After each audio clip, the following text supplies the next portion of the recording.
Playing with Power MTG. Powerful cards, powerful formats. Before we get into tonight's game, I wanted to ask a question. Do you have extra cards lying around that you don't use? Want to buy or trade for some extra cards but don't know how to maximize the value? Then you should try out today's sponsor, Card Conduit. Card Conduit is the best service when it comes to selling your extra cards. They have three main services. Their standard service lets you send them your unsorted cards of any value. They will sort, grade, and give you the best price for your cards.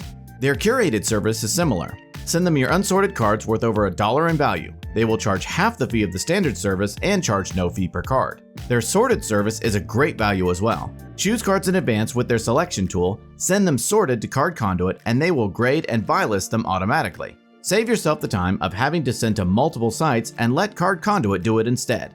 Their fee is only 2% with no fee per card. So give Card Conduit a try today.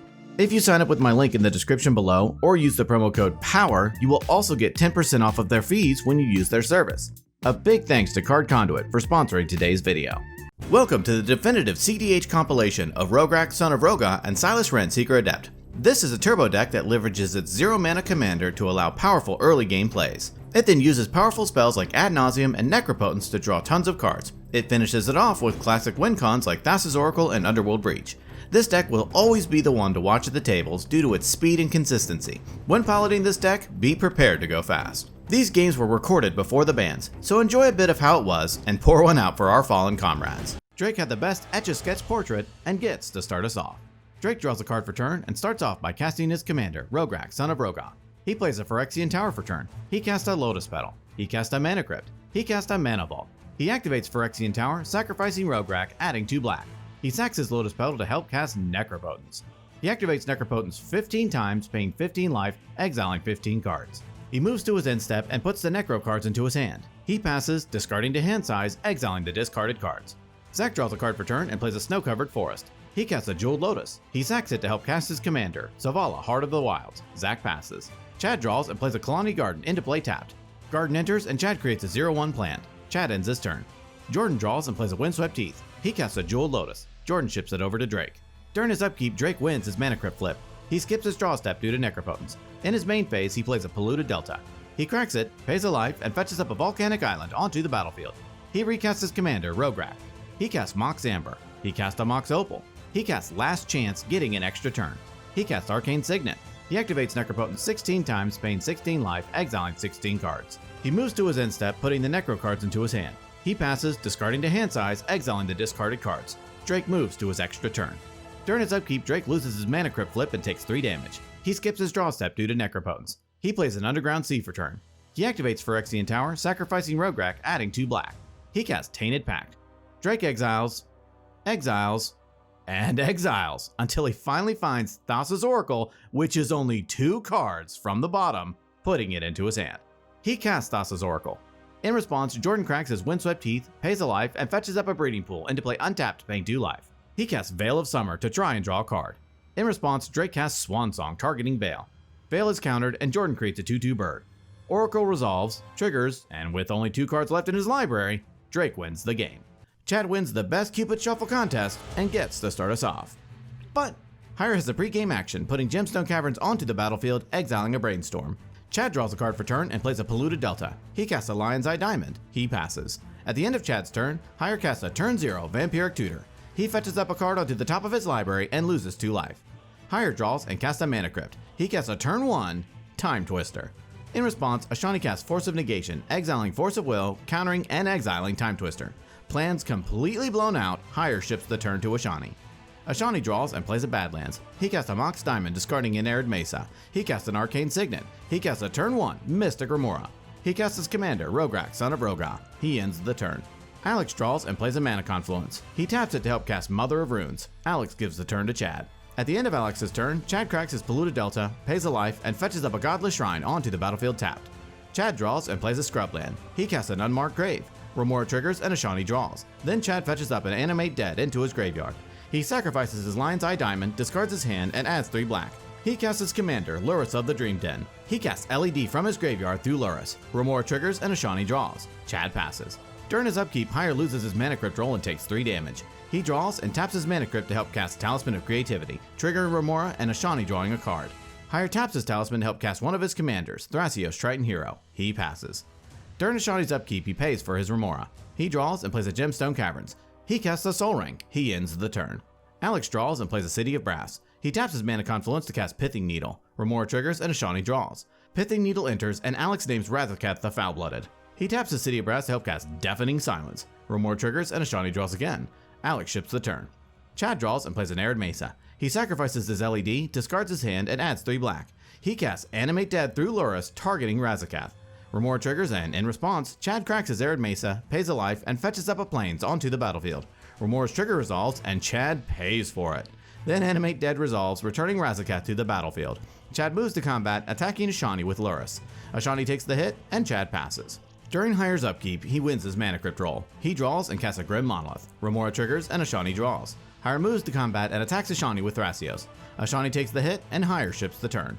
At the end of Hire's turn, Ashani casts Chain of Vapor, targeting Deafening Silence. In response, Hire activates Thrasios, scrying 1 and revealing a Bloodstained Mire onto the battlefield tapped. Then Chain of Vapor resolves, bouncing Deafening Silence, and Alex doesn't continue the chain. The turn moves to Ashani. During Ashani's upkeep, he lets his Remora die. He draws and plays a Gemstone Mine. He casts Praetor's Grasp, targeting Hire. He searches Hire's library for a card and exiles it face down. He casts Final Fortune, getting an extra turn. He casts Lion's Eye Diamond. He sacrifices his LED, discards his hand, and adds 3 black. He then casts the star of the show, Alex's Ad Nauseam from exile through Praetor's Grasp. It resolves, and he reveals an Underground Sea, Demonic Consultation, Cabal Ritual, Otawara Soaring City, Lotus Petal, Mnemonic Betrayal, Ancient Tomb, Talisman of Creativity, Gamble, Dark Ritual, Brainstorm, Flusterstorm, Transmute Artifact, Diabolic Intent, Imperial Seal, Blood Crypt, Toxic Deluge, Bergi God of Storytelling, Windfall, and a Dramatic Reversal, deciding to stop there. He casts a Lotus Petal. He cracks it to help cast Dark Ritual, adding 3 black. He casts a Cabal Ritual with Threshold, adding 5 more black. He casts a Talisman of Creativity. He casts Diabolic Intent, sacrificing Rograkh as an additional cost, fetching up a card into his hand. He casts an Imperial Seal, fetching up a card onto the top of his library and loses 2 life. He attempts to move through phases, but realizes that he can actually go for it right now. So, he taps his Talisman of Creativity to help cast an Underworld Breach. He escapes LED from his graveyard. He cracks his LED, discards his hand, and adds 3 red. He escapes Gamble from his graveyard, fetching up a card into his hand and then randomly discarding a Brain Freeze. He escapes LED, then sacrifices it, adding 3 blue. He escapes Brain Freeze with all copies targeting himself. He repeats this until he mills his entire library. He escapes Thassa's Oracle. It enters, triggers, and Ashani wins the game. And Hire gets to start us off. But Chad has a pregame action, putting Gemstone Caverns onto the battlefield, exiling Soul Guide Lantern. Hire draws and plays a Misty Rainforest. He cracks it, pays a life, and fetches up a tropical island onto the battlefield. He casts a Tinderwall. He gives the turn to Alex. Alex draws and plays a Verdant Catacombs. He cracks it, pays a life, and fetches up a Scrubland onto the battlefield. He casts Chalice of the Void where X equals 0. In response, Ashani casts Force of Will, paying a life, exiling Hydroblast, countering Chalice. Next, Alex casts Grafdigger's Cage. He passes. At the end of Alex's turn, Chad casts Entomb, fetching up a Rograkh the Foul-Blooded into his graveyard. Chad draws and casts Hope of Girapur. He ends his turn. Ashani draws and plays a Watery Grave onto the battlefield tapped. He casts his commander, Rograkh, son of Rograkh. Ashani passes. Hire draws and plays a Polluted Delta. He cracks it, pays a life, and fetches up a Badlands onto the battlefield. He sacrifices his Tinderwall, adding 2 red. He casts a Rhystic Study. He ships the turn to Alex. Alex draws and plays a Plains. He casts Drannith Magistrate. Rhystic Study triggers and Hire draws. Alex passes. Chad draws and plays a Flooded Strand. He moves to combat and attacks Ashani with Hope of Girapur. Ashani takes it, and in his second main phase, Chad cracks his Flooded Strand, pays a life, and fetches up a Scrubland onto the battlefield. He casts Culling the Weak, sacrificing Hope of Girapur as an additional cost, paying the Rhystic tax. Then Chad adds 4 black. He casts Necropotence, paying the Rhystic tax. He activates Necropotence 15 times, paying 15 life, exiling 15 cards. He moves to his end step and puts the exiled cards into his hand. He passes, discarding to hand size, exiling the discarded cards. Ashani draws and plays a Misty Rainforest. He cracks it, pays a life, and fetches up a Volcanic Island onto the battlefield. He ends the turn. Hire draws and plays an Exotic Orchard. He casts a Dockside Extortionist. It enters and he creates 2 treasures. Hire passes. Alex draws and plays a Swamp. He casts Ranger Captain of Eos. Rhystic triggers and Hire draws. Ranger Captain enters and Alex fetches up a Serra Ascendant into his hand. He gives the turn to Chad. Chad skips his draw step due to Necropotence. In his main phase, he plays a Marsh Flats. He cracks it, pays a life, and fetches up a Swamp onto the battlefield. He casts a Mox Opal, paying for Rhystic Study. He casts a Memnite, paying for Rhystic again. He casts an Enlightened Tutor, and Hire finally draws one off of Chad for Rhystic Study. Enlightened Tutor resolves, and Chad fetches up a Mana Crypt onto the top of his library. He activates Necropotence 2 times, paying 2 life, exiling 2 cards. He moves to his end step and puts the exiled cards into his hand. He passes. Ashani draws, takes no actions, and passes the turn. At the end of Ashani's turn, Hire casts Chain of Vapor targeting his Dockside Extortionist. Dockside bounces, Hire sacks a land targeting Ranger Captain of Eos. In response, Ashani casts Deflecting Swat for its alternate cost. Rhystic triggers and Hire draws. Deflecting Swat resolves, redirecting Chain of Vapor to Rhystic Study. Still in the end step, Hire casts an Abrupt Decay targeting Ranger Captain, and in response, Alex sacrifices it, locking out opponents for the rest of the end step. The turn finally moves to Hire. Hire draws and plays a City of Brass. He taps it to help cast Dockside Extortionist. It enters and he creates 4 treasures. He recasts Rhystic Study, then passes to Alex. Alex draws and plays a Fetid Heath. He casts Sarah Ascendant, paying for Rhystic. He moves to combat and attacks Chad with Draneth Magistrate. Chad takes it and Alex passes. Chad skips his draw step due to Necropotence. In his main phase, he casts a Mana Crypt. Rhystic triggers and Hire draws. He casts a Wishclaw Talisman and Hire draws again. Chad activates Wishclaw Talisman, fetching up a card into his hand and then giving Wishclaw to Ashani. Chad casts a Seal of Cleansing and Hire draws. Chad activates Necro 4 times, paying 4 life, exiling 4 cards. Chad moves to his end step and puts the Necro cards into his hand. In Chad's end step, Ashani casts Red Elemental Blast targeting Rhystic Study, paying the Rhystic tax. In response, Hire casts a Brainstorm, looking for an answer. He draws 3 and puts 2 back on top. With no answers, Red Elemental Blast destroys Rhystic Study. The turn moves to Ashani. Ashani draws and casts Chrome Mox, imprinting Bergi, God of Storytelling. He casts Culling the Weak, sacrificing Rograkh and adding 4 black. He casts a Jessica's Will and, because of a slight miscommunication, chooses to target Chad with his 7 cards in hand instead of Alex with 8 cards in his hand. So he adds 7 red mana. Ashani activates Wishclaw, declaring that he's going to go get an Ad Nauseam. In response, armed with this information, Chad casts Orm's Chant targeting Ashani. Orm's Chant resolves, locking out Ashani from spells this turn. Ashani sighs, and Wishclaw's trigger then resolves. He fetches up a card into his hand and then gives Wishclaw to Chad. Dejected, Ashani gives the turn to Hire. Hire draws and plays an Overgrown Tomb into play untapped, paying 2 life. He casts Gamble, fetching up a card into his hand and then randomly discarding a Windfall. He casts Culling the Weak, sacrificing Dockside Extortionist as an additional cost, adding 4 black. He casts Ad Nauseam. Ashani accuses him of stealing his idea, and Ad Nauseam resolves. Hire reveals an Arcane Signet, Diabolic Intent, Cabal Ritual, Mana Vault, Yawgmoth's Will, Swan Song, Jataxian Probe, Genstone Caverns, Wishclaw Talisman, Finale of Devastation, Forbidden Orchard, Command Tower, Elvish Spirit Guide, Time Twister, Mana Crypt, Deflecting Swat, Counterbalance, and a Grim Monolith, deciding not to tempt fate and stop there. He casts a Mana Crypt. He casts a Grim Monolith. He casts Cabal Ritual with Threshold, adding 5 black. He casts Wishclaw Talisman. He activates Wishclaw, fetching up a card into his hand and then giving Wishclaw to Ashani. He casts Mox Diamond, discarding a Forbidden Orchard. He casts a Mana Vault. He taps the City of Brass to help cast an overloaded Cyclonic Rift. In response, Chad sacrifices his Seal of Cleansing, destroying Wishclaw Talisman. Cyclonic Rift resolves, bouncing Hire's opponent's non-land permanents. Hire exiles Elvish Spirit Guide from his hand, adding a green. He casts an Underworld Breach. He pays 2 life to help escape Jataxian Probe from his graveyard, looking at Chad's hand and drawing a card. He pays 2 life to escape Jataxian Probe again, drawing again. He casts a Mox Amber. Hire starts to realize that he doesn't actually have a way to win. With no routes to victory, Hire passes, sacrificing Underworld Breach and discarding to hand size. Alex draws and casts a Grafdigger's Cage. He casts a Draneth Magistrate. He ends his turn.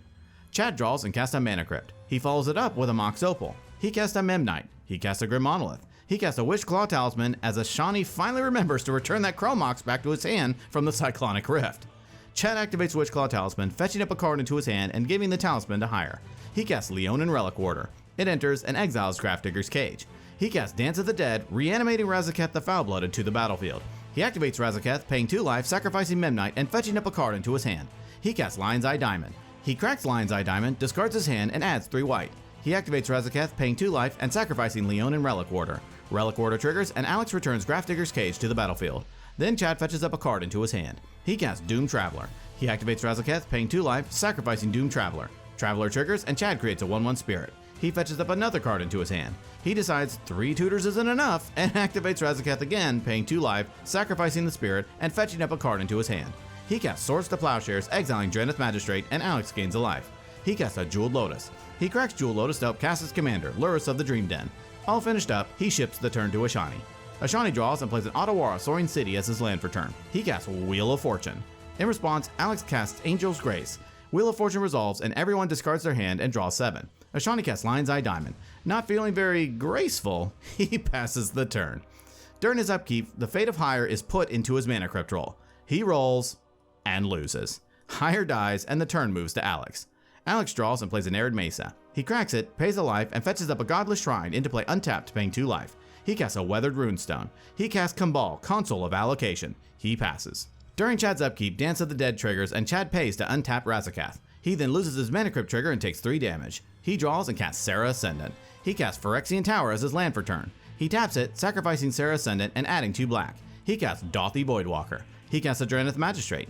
In response, Ashani casts Mindbreak Trap for its alternate cost, targeting Drannith. Kumbal triggers and Ashani loses 2 and Alex gains 2. Mindbreak Trap resolves, exiling Drannith Magistrate. Chad moves to combat and attacks Ashani with Lurrus and Alex with Rograkh. They each take the hit, and Chad ends his turn. Ashani draws and plays a Badlands. He casts a Mnemonic Betrayal, exiling each opponent's graveyards. He casts a Jeweled Lotus from exile. Kumbal triggers, Ashani loses 2, and Alex gains 2. He cracks Jeweled Lotus for 3 red. He recasts his commander, Rograkh, son of Rograkh. He casts Culling the Weak from exile, sacrificing Rograkh and adding 4 black. Kumbal triggers and drains Ashani. He casts an Arcane Signet, and Kumbal drains again. He casts an Abrade, targeting Dauthi Voidwalker. Kumbal drains, and Abrade resolves, killing Dauthi. He casts LED from exile, and Kumbal drains again. He cracks LED, discards his hand, and adds 3 blue. He cracks Chad's LED, discarding nothing and adding 3 black. He casts Angel's Grace from exile, and Kumbal drains. He casts Ad Nauseam from exile. Kumbal drains, and Ad Nauseam resolves. Being under Angel's Grace, Ashani is able to reveal his entire deck, but only goes to 1 life with each reveal. So this also makes Kumbal a lot less scary. Ashani casts a Mox Diamond, discarding Arid Mesa. He casts a Lotus Petal. He casts a Mana Crypt. He casts a Mana Vault. He casts a Grim Monolith. He casts an Arcane Signet. He casts a Soul Ring. He casts a Mox Amber. He casts a Paradise Mantle. He casts a Dark Ritual, adding 3 black. He casts a Mox Opal. He exiles Simian Spirit Guide from his hand, adding a red. He casts a Rite of Flame, adding 2 red. He casts Memnite from exile. He casts a Dockside Extortionist. It enters and he creates 7 treasures. He casts Dramatic Reversal. Dramatic Reversal resolves and he untaps all of his non-land permanents. He casts Brain Freeze, milling Chad for 36 and Alex for 6. Ashani then casts a Windfall. Each player discards their hand and draws 61 cards. Angel's Grace saves Ashani, and both Alex and Chad attempt to draw from an empty library, loses, and Ashani wins the game.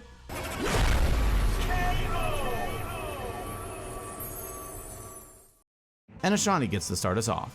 Ashani draws and plays a Scalding Tarn. He cracks it, pays a life, and fetches up an Underground Sea onto the battlefield. He casts an Imperial Seal. He fetches up a card onto the top of his library and loses 2 life. He casts his commander, Rograkh, son of Rograkh. He passes.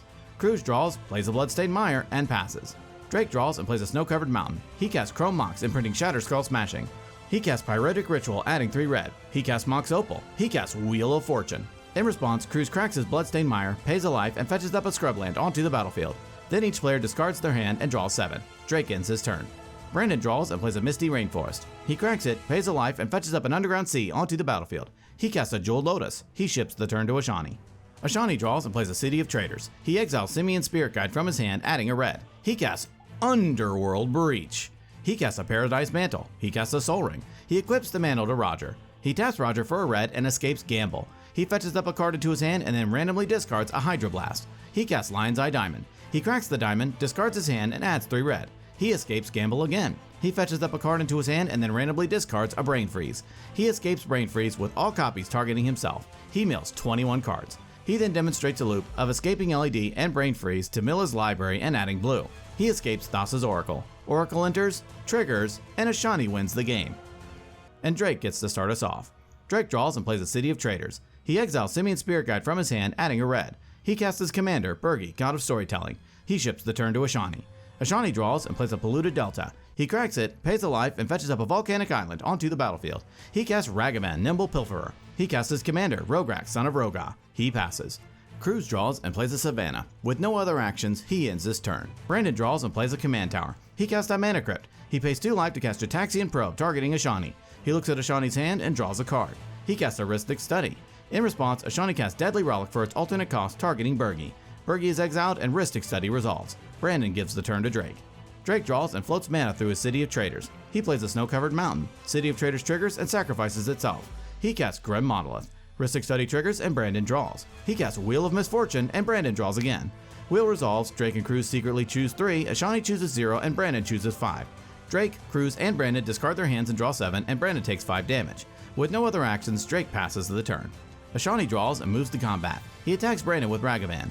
Brandon takes it, Ragavan triggers, Ashani creates a treasure, and Brandon exiles a Witchclaw Talisman. In his second main phase, he plays a City of Traders. He casts Pyroblast, targeting Rhystic Study.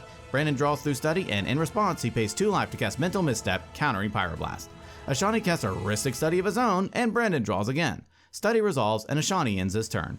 Cruz draws and exiles Simian Spirit Guide from his hand, adding a red. He casts a Soul Ring, and Brandon and Ashani draw through Rhystic. He plays an Arid Mesa. He cracks it, pays a life, and fetches up a Badlands onto the battlefield. He casts his commander, Will the Wise. Ashani and Brandon draw through Rhystic, then Will enters. Brandon loses a life, Drake and Ashani investigate, and Cruz investigates 3 times. He cracks a clue and draws a card. All through, he ships the turn. During his upkeep, Brandon loses his Mana Crypt roll and takes 3 damage. He draws and plays a Mana Confluence. He casts a Mana Vault, paying for Rhystic. He taps his Mana Confluence to help cast his commander, Crom, Ludovic's Opus. Rhystic triggers and Ashani draws. He moves to combat and attacks Ashani with Crom. Ashani takes the hit and Brandon passes, discarding to hand size. Drake draws and plays a Barbarian Ring. He taps it to help cast Ruby Medallion, and Ashani and Brandon draw through Rhystic. Drake gives the turn to Ashani. Ashani draws and moves to combat. He attacks Brandon with Ragavan. Brandon takes it, Ragavan triggers, Ashani creates a treasure, and Brandon exiles a Dress Down. In his second main phase, Ashani adds 2 colorless through City of Traders. He plays an Underground Sea. City of Traders triggers and sacrifices itself. He casts Demonic Tutor, and Brandon draws. He fetches up a card into his hand. He casts Dockside Extortionist, and Brandon draws again. Dockside enters, and Ashani creates 9 treasures. He casts Snap, targeting Dockside, and Brandon draws. Dockside bounces, and Ashani untaps 2 lands. He recasts Dockside, and Brandon draws again. Dockside enters, and Ashani creates 9 more treasures. He casts Bolus's Citadel, paying the Rhystic tax. He pays a life to cast Springleaf Drum off of the top of his library through Bolus's Citadel. Rhystic triggers, and Brandon draws. He pays a life and casts Soul Ring through Citadel, and Brandon draws again.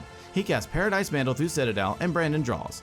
He cracks a clue and draws a card. He casts Tainted Pact, paying for Rhystic. He exiles until he puts Bergi, God of Storytelling, into his hand. He casts Harnfell, Horn of Bounty, and Brandon draws. He activates Harnfell, discarding a card and exiling Arid Mesa and Transmute Artifact. He pays 3 life to cast Simian Spirit Guide through Citadel, and Brandon draws through Rhystic.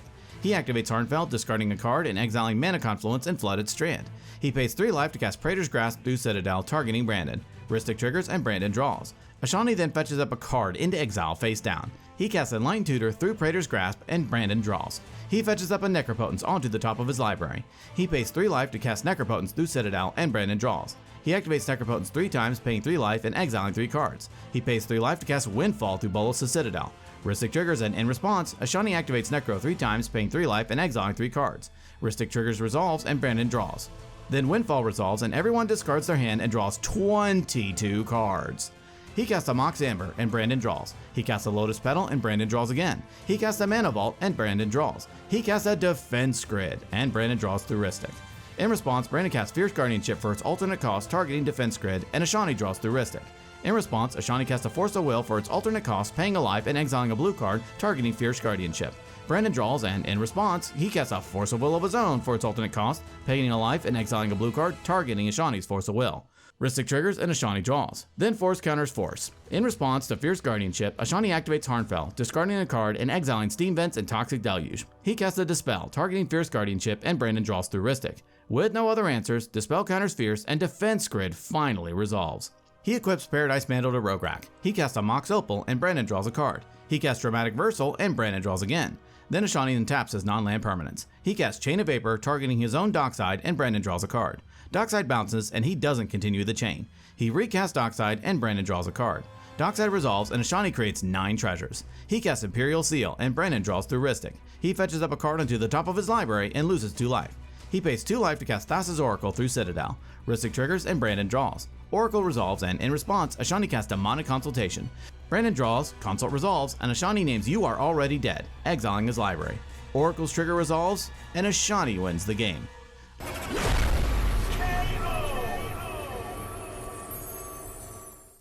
And Jay gets to start us off. Jay draws a card for turn and casts his commander, Rograkh, son of Rograkh. He plays a City of Brass for turn. He taps it to help cast Mystic Remora. He passes. Alan draws and plays a Shivan Reef. He casts a Mana Crypt. Mystic Remora triggers, and Jay draws. He taps Shivan Reef to help cast his commander, Malcolm, Keen-Eyed Navigator. He gives the turn to Kyle. Kyle draws and plays a Morphic Pool. Envious of Jay's Mystic Remora, he casts his own Mystic Remora. Remora triggers, and Jay draws. Kyle ships the turn. Kevin draws and plays an Exotic Orchard. He casts a Tinderwall. He casts a Lotus Petal. Jay and Kyle draw through Remora, and Kevin passes to Jay. During his upkeep, Jay taps the City of Brass to help pay for his Remora. He draws and casts a Mox Amber. Remora triggers and Kyle draws. Jay pays 2 life to cast Jataxian Probe targeting Alan. Remora triggers and Kyle draws again. He looks at Alan's hand and draws a card. He casts Strike it Rich, letting Kyle draw. Strike it Rich resolves and Jay creates a treasure. He passes, discarding to hand size. During his upkeep, Alan wins his Mana Crypt roll. He draws and plays a Bloodstained Mire. He cracks it, pays a life, and fetches up an Underground Sea onto the battlefield. He taps Shivan Reef to help cast Gamble. Both Remoras trigger and Kyle and Jay draw. Then Alan fetches up a card into his hand and then randomly discards ad nauseum, which is what he tutored for. A bit dejected, he follows up by casting a Windfall. Kyle and Jay draw, and in response, Kevin casts Worldly Tutor. Remoras trigger and Kyle and Jay draw again. In response, Jay casts Flusterstorm with 2 copies targeting Worldly Tutor and the rest at Windfall. Remora triggers and Kyle draws. In response, Kevin sacrifices Tinderwall, adding 2 red, and pays for both Flusterstorms. Still in response to Flusterstorm, Alan casts Deflecting Swat for its alternate cost targeting Flusterstorm. Remora triggers and Kyle and Jay draw. Deflecting Swat resolves and Alan changes the target of one Flusterstorm from Windfall to the other Flusterstorm. In response, Jay casts his own Deflecting Swat for its alternate cost targeting Flusterstorm. Remora triggers and Kyle draws again. Swat resolves and Jay changes the target of Flusterstorm back to Windfall. Flusterstorm finally resolves, countering Windfall. Worldly Tutor then resolves and Kevin fetches up a Dockside Extortionist onto the top of his library. Alan moves to combat and attacks Kyle with Malcolm. Kyle takes the hit, Malcolm triggers, and Alan creates a treasure. With his plans foiled, Alan ships the turn. During his upkeep, Kyle pays for his Remora. He draws and plays a City of Brass. He taps it to help cast Deathrite Shaman. He passes, discarding to hand size, which includes a Dread return, and the table starts to worry. Kevin draws and plays a Bayou. He casts Dockside Extortionist. In response, Alan cracks a treasure. Dockside resolves and Kevin creates 4 treasures. He casts his commander, Najeela the Blade Blossom. He ends his turn. During his upkeep, Jay lets his Remora die. He draws and plays a Mana Confluence. He casts Rite of Flame, letting Kyle draw. Rite resolves and Jay adds 2 red. He taps the City of Brass to help cast Jessica's Will, choosing both modes, targeting Kyle. Remora triggers and Kyle draws. Jessica's Will resolves, Jay adds 9 red and then exiles Dark Slick Shores, an offer you can't refuse, and a Windfall. He taps his Mana Confluence to help cast Windfall. Remora triggers and Kyle chooses not to draw. Windfall resolves and each player discards their hand and draws 9 cards. Jay casts a Mox Diamond and Kyle draws through Remora. Mox Diamond resolves and Jay discards a Blood Crypt. He casts Mana Vault and Kyle draws again. He casts Dockside Extortionist. Dockside resolves and Jay creates 3 treasures. He casts Final Fortune and Kyle draws again. He casts a Wheel of Misfortune, letting Kyle draw. Wheel resolves, Jay chooses 20, Alan chooses 10, Kyle chooses 14, and Kevin chooses 0. Jay takes 20 damage, then Jay, Alan, and Kyle each discard their hand and draw 7. Jay casts a Lotus Petal and Kyle draws. He casts a Praetor's Grasp targeting Kevin. Remora triggers and Kyle draws again. In response, Kevin casts Flusterstorm with all copies targeting Praetor's Grasp. Kyle draws again, then Flusterstorm resolves, countering Praetor's Grasp. Next, Jay casts Imperial Seal, letting Kyle draw. He fetches up a card onto the top of his library and loses 2 life. He casts a Guild Artisan and Kyle draws. Jay moves to combat, attacking Kyle with Rograkh. Guild Artisan triggers and Jay creates 2 treasures. With nothing else, Jay passes the turn to, well, himself. During his draw step, Jay takes a damage from his Mana Vault. He moves to combat and attacks Kyle with Rograkh. Guild Artisan triggers and Jay creates 2 treasures. In his second main phase, he casts Mnemonic Betrayal. Remora triggers and Kyle draws. Mnemonic Betrayal resolves, exiling each opponent's graveyards. He taps his Mana Confluence and his City of Brass to help cast Grand Abolisher from exile. He casts Mox Diamond from exile, discarding his Steam Vents, and Kyle draws through Remora. He casts Dark Ritual from exile, letting Kyle draw. He adds 3 black. He casts Demonic Tutor from exile and Kyle draws again. He fetches up a card into his hand. He casts Underworld Breach and Kyle draws. He casts Lion's Eye Diamond and Kyle draws again. He sacrifices his LED, discards his hand, and adds 3 blue. He escapes Brain Freeze with all copies targeting himself. Kyle draws through Remora and then Brain Freeze resolves. Jay mills 24 cards. He casts Lotus Petal from exile. He escapes LED. He escapes Brain Freeze with all copies targeting himself again, milling the rest of his library. He escapes Thassa's Oracle. Oracle enters, and Jay wins the game.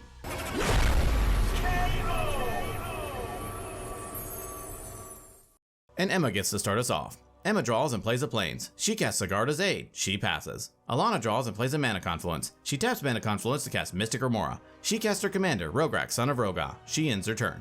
Alex draws and plays a Tropical Island. He casts a Mox Diamond and Alana draws through Remora. Mox enters and Alex discards Tarnished Citadel. He casts Kinnan, Bonder Prodigy. All through, he ships the turn to TK. TK draws and plays a Flooded Strand. He cracks it, pays a life, and fetches up a Tropical Island onto the battlefield. He casts a Mana Crypt. Remora triggers and Alana draws. He casts Rhystic Study. Remora triggers and Alana draws again. Finished up, TK passes to Emma. Emma draws and plays a Forest. She casts Ground Seal. Remora and Rhystic trigger and TK and Alana draw. Ground Seal enters and Emma draws a card. With nothing else, she ends her turn. During Alana's upkeep, she taps her mana confluence to pay for her Remora. She draws and casts a Mana Crypt. Rhystic triggers and TK draws. She casts Talisman of Creativity and TK draws again. She casts Mox Amber and TK draws again. She plays a Wooded Foothills as her land for turn. She passes to Alex. Alex draws and plays a Mana Confluence. He moves to combat and attacks TK with Kennen. TK takes it and Alex ships the turn. During TK's upkeep, he wins his Mana Crypt roll. He draws and casts Birds of Paradise. He plays a Gaia's Cradle as his land for turn. He casts a Llanowar Elves. Finished up, TK ends his turn. Emma draws and plays a Reliquary Tower. She casts her commander, Sithis Harvest Hand, paying for Rhystic. Emma passes. At the end of Emma's turn, Alana cracks her Wooded Foothills, pays a life, and fetches up a volcanic island onto the battlefield. The turn moves to Alana. During Alana's upkeep, Remora and Mana Crypt trigger. She loses their Mana Crypt roll and takes 3 damage. With her Remora trigger still in the stack, she casts Cabal Ritual, adding 3 black. Rhystic triggers and TK draws. Alana then casts Ad Nauseam. Rhystic triggers and TK draws again. With no responses, Ad Naus resolves. Alana reveals an Otawara Soaring City, Yawgmoth's Wail, Soul Ring, Underworld Breach, Deflecting Swat, Windfall, Final Fortune, Mindbreak Trap, Snap, Jessica's Will, Red Elemental Blast, and a Time Twister, deciding to stop there. She then lets her Remora die. She draws and plays a Badlands. She casts a Soul Ring. Rhystic triggers and TK draws. She casts Final Fortune. TK draws but doesn't find an answer, and Final Fortune resolves. Finished up, Alana passes the turn to herself.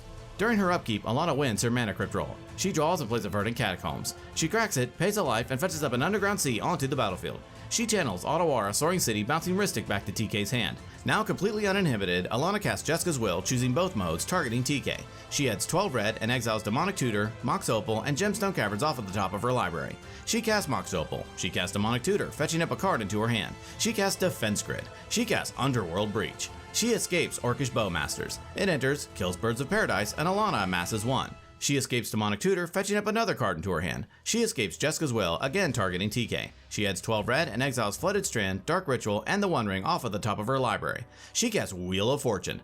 Everyone discards their hands and draws 7. Bowmasters triggers 21 times. Alana has Bowmasters deal 8 damage to each Alex and Emma, and then 5 damage to DK, then amasses 21.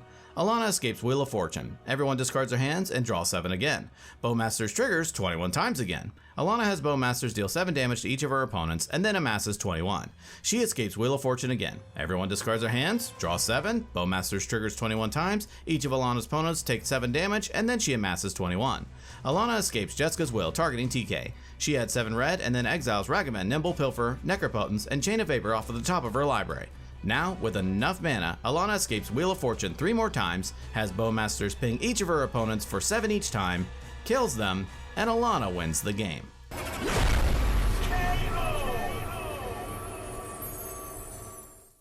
Chris won the Celeb Lookalike contest and gets to start us off. But Brendan has a pre-game action, putting Gemstone Caverns onto the battlefield, exiling Mox Opal. Chris draws a card for turn and plays a mountain. He casts Strike It Rich, creating a treasure. Chris passes. Mike draws and plays a snow-covered island. He casts a Mox Diamond, discarding snow-covered forest. He casts his commander, Kennen Bonder Prodigy. In response, Brendan casts Enlightened Tutor, fetching up a Rhystic Study onto the top of his library. Kennen resolves, and Mike casts Crow Mox, imprinting Gilded Drake. He casts Mox Opal. He casts a Green Sun Zenith, where X equals 3. In response, Brendan casts Force of Negation, exiling a blue card, countering and exiling Green Sun Zenith. All through, Mike ends his turn. Brendan draws and plays an Ancient Tomb. He taps it to help cast Rhystic Study. Brendan passes to Alana. Alana draws and plays a Blood Crypt, into play untapped, paying 2 life. She casts a Chrome Mox. Rhystic triggers and Brandon draws. Chrome Mox resolves and Alana imprints Time Twister. She casts an Arcane Signet and Brandon draws again. She casts a Ragavan Nimble Pilfer and Brandon draws again. Alana ships the turn. Chris draws, plays a Mountain, and passes. Mike draws, plays an Exotic Orchard, and also passes. Brandon draws and plays a Marsh Flats. He cracks it, pays a life, and fetches up an Underground Sea onto the battlefield. He taps his Ancient Tomb to help cast the One Ring. It enters, and Brandon gains protection from everything. Brandon activates the One Ring. In response, Mike activates Kennen. He looks at the top 5, putting a Tidespell Tyrant onto the battlefield. Then Brandon adds a Burden counter and draws a card. Brandon ships the turn. Alana draws and moves to combat. She attacks Chris with Ragavan. Chris takes it, Ragavan triggers, Alana creates a treasure, and Chris exiles a mountain off of the top of his library. In her second main phase, she casts Rhystic Study. Rhystic triggers and Brandon draws. She casts her commander, Rograkh, son of Rograkh, and Brandon draws again. Alana passes. At the end of Alana's turn, Chris casts Pyrokinesis for its alternate cost, exiling a red card, targeting Kennen, Rograkh, and Ragavan, paying for both Rhystics. They all die, and the turn moves to Chris. Chris draws and dashes in a Ragavan. Both Rhystics trigger, and Alana and Brandon draw. He moves to combat and attacks Alana with Ragavan. Alana takes it, Ragavan triggers, Chris creates a treasure, and Alana exiles, calling the weak. Chris passes, and Ragavan returns to his hand. Mike draws and plays a forest. He casts Flesh Duplicate. Tightspout triggers and Mike bounces Mox Opal to his hand. Both Rhysticks trigger and Alana and Brandon draw. Flesh Duplicate enters as a copy of Tightspout Tyrant. He casts Mox Opal. 2 Tightspouts and both Rhysticks trigger. Mike pays for both Rhysticks, then the Tightspout spawns Alana's Rhystic and Mike's Chrome Mox. He casts Chrome Mox. 2 Tightspouts and Rhystic trigger. Mike pays for Rhystic, then the Tightspouts bounce Brandon's Rhystic and Mike's Mox Opal. Chrome Mox enters and Mike doesn't imprint. Mike presents a loop of casting each artifact, bouncing the other, and bouncing an opponent's permanent. He does this over and over until everyone's permanents are bounced. Unfortunately, he cannot tap these artifacts for mana due to their restrictions, so Mike moves to combat and attacks Alana with Tidespout. Alana takes it, and Mike ends his turn. Brandon draws and plays an Underground Sea. He passes, discarding to hand size. Alana draws and plays an Ancient Tomb. She taps it to cast an Arcane Signet. She casts a Chrome Mox, imprinting Yawgmoth's Will. She passes. Chris draws and plays a Mountain. He casts a Gamble. He fetches up a card into his hand and then randomly discards a Mountain. Chris passes. At the end of Chris's turn, Alana casts Snap, targeting Tidespout Tyrant. Tidespout bounces and Alana untaps her Ancient Tomb and Chris's Mountain in order to ensure everyone has interaction for Mike's turn. Still in the end step, Chris casts Red Elemental Blast, targeting Mike's other Tidespout. Tidespout is destroyed and the turn moves to Mike. Mike draws and casts Chrome Mox, imprinting Nyx's Bloom Ancient. He recasts his commander, Kinnan. Mike chips the turn. Brandon draws and plays an Ancient Tomb. He taps it to help cast Rhystic Study. Brandon ends his turn. Alana draws and plays a Blood Crypt, into play untapped, paying 2 life. She taps Ancient Tomb to recast Rhystic Study. Rhystic triggers and Brandon draws. She recasts her commander, Rograkh, and Brandon draws again. Alana passes the turn. Chris draws and casts Ragavan, Nimble Pilferer. Both Rhysticks trigger and both players draw. Chris ends his turn. Mike draws and casts Basalt Monolith. Rhysticks trigger and Alana and Brandon draw. In response, Brandon casts Force of Will, paying a life and exiling Pact of Negation. Rhystic triggers and Alana draws a card. Basalt is countered and Mike moves to combat. He attacks Brandon with Kinnan. Brandon takes it and Mike passes the turn. Brandon draws and plays a Flooded Strand. He cracks it, pays a life, and fetches up a Tundra onto the battlefield. He taps Ancient Tomb to cast Drannith Magistrate, paying for Rhystic. Brandon chips the turn. Alana draws and plays a Badlands. She taps Ancient Tomb to cast Talisman of Indulgence. Rhystic triggers and Brandon draws. Alana passes. Chris draws and moves to combat. He attacks Alana with Ragavan. Alana takes it, Ragavan triggers, Chris creates a treasure, and Alana exiles a Swan Song. Chris passes. Mike draws, holds open mana, and passes the turn. Brandon draws and plays a Windswept Teeth. He cracks it, pays a life, and fetches up a Scrubland onto the battlefield. He taps Ancient Tomb to cast the One Ring. Rhystic triggers and Alana draws. It enters and Brandon gains protection from everything. Brandon passes to Alana. Alana draws and plays a Watery Grave, into play untapped, paying 2 life. She taps Ancient Tomb to help cast a Windfall. Rhystic triggers and Brandon draws. In response, Brandon casts Swan Song. Rhystic triggers and Alana draws. In response, Alana casts Daze for its alternate cost, bouncing Watery Grave, targeting Swan Song. Rhystic triggers and, in response, Chris casts Pyroblast, targeting Windfall. Both Rhystics trigger and both players draw. In response, Alana casts Force of Will, paying a life and exiling a blue card, targeting Pyroblast. Rhystic Study triggers and Brandon draws a card. In response, Brandon activates the One Ring, adding a burden counter and drawing a card. With nothing else, Force counters Pyroblast, Brandon draws from Rhystic, Daze counters Swan Song, and with Windfall still in the stack, Alana casts Cabal Ritual. Rhystic triggers and Brandon draws a card. Alana adds 3 black, and with Windfall still in the stack, Mike activates Kinnan. He looks at the top 5, putting an Elvish Spirit Guide onto the battlefield. Still in response, Mike casts Swan Song, targeting Windfall. Both Rhystics trigger, Mike pays for Alana's, and Brandon draws a card. Then Swan Song counters Windfall, and Alana creates a 2/2 burn. Next, Alana casts a Mana Crypt, and Brandon draws. She casts a Wheel of Fortune, and Brandon draws from Rhystic. With no interaction left, Wheel resolves. Everyone discards their hand and draws 7. She casts Talisman of Creativity, and Brandon draws a card. She casts the One Ring. Brandon draws from Rhystic, and the One Ring resolves. It enters, and Alana gains protection from everything. Alana ships the turn to Chris. Chris draws and casts Pyretic Ritual. Rhystic triggers, and both players draw. Chris adds 3 red, then casts Overmaster. Rhystic triggers, and both players draw again. Chris draws from Overmaster, then plays a Sekinsan, Crucible of Defiance for turn. He casts a Soul Ring, and both players draw a card. He casts Rending Volley, targeting Drannith, and both players draw. Drannith dies, and Chris casts Birgi, God of Storytelling. Rhystic's trigger, and both players draw a card. Chris passes to Mike. Mike draws and plays a Windswept Teeth. He cracks it, pays a life, and fetches up a tropical island onto the battlefield. He casts a Soul Ring. Rhystic Study triggers, and both players draw a card. He casts Copy Artifact, and both draw again. It enters as a copy of the One Ring, and Mike gains protection from everything. He activates the One Ring, adding a counter and drawing a card. He casts a Spellskite, and both draw from Rhystic. Mike ships the turn to Brandon. During his upkeep, Brandon loses a life to the One Ring. He draws and activates the One Ring, adding a counter and drawing 2 cards. He plays a Command Tower for turn. He casts Silence. Rhystic triggers and Alana draws. In response, Alana casts Force of Negation, exiling a blue card targeting Silence. In response, Brandon casts Spell Pierce targeting Force. Rhystic triggers and Alana draws a card. Spell Pierce counters Force, and with Silence still in the stack, Alana casts Fierce Guardianship for its alternate cost targeting Silence. In response, Brandon casts Flusterstorm with all copies targeting Fierce. Rhystic triggers and Alana draws. In response, Mike pays 2 life to cast Mental Misstep targeting Silence. Rhystic triggers and both players draw again. Silence is countered and Brandon casts Chrome Mox. Alana draws from Rhystic and then Brandon imprints a Windfall. He taps Ancient Tomb to help cast up Brain Freeze with all copies targeting himself. He mills 27 cards. He casts Lion's Eye Diamond and Alana draws a card. He cracks LED, discards his hand, adding 3 white. He flashes back Savine's Reclamation targeting Underworld Breach in his graveyard. Rhystic triggers and Alana draws. In response, Mike activates Kinnan, looking at the top 5, putting Seedborn Muse onto the battlefield. With Savine still in the stack, Mike casts Mindbreak Trap for its alternate cost, targeting Savine's Reclamation. Both Rhystic's trigger and both players draw. With no answers, Mindbreak Trap exiles Savine's Reclamation. With nothing to do, Brandon passes to Mike. At the end of Brandon's turn, Alana exiles Savine's Spirit Guide from her hand, adding a red. She casts Red Elemental Blast targeting Kinnan. Rhystic triggers and Brandon draws a card. Kinnan is destroyed and the turn moves to Alana. Mike untaps with Alana through Seedborn. During her upkeep, the One Ring and Mana Crypt trigger. In response, Mike activates the One Ring, adding a counter and drawing 2 cards. He casts March of Swirling Mist targeting Rograkh. Both Rhystic's trigger, Mike pays for Alana's, and then Brandon draws. Rograkh phases out, and Alana loses her Mana Crypt roll and takes 3 damage, then loses the life to the One Ring. She draws and activates the One Ring, adding a counter and drawing 2. She casts Gamble. Rhystic triggers and Brandon draws. Then Alana fetches up a card into her hand and then randomly discards a Scalding Tarn. She plays a Mana Confluence for turn. She taps it to help cast Tidal Barracuda. In response, Mike casts Mana Drain. Both Rhystic's trigger and both players draw a card. In response, Alana casts Pyroblast targeting Mana Drain. Rhystic triggers and Brandon draws again. Pyroblast counters Mana Drain and then Tidal Barracuda resolves.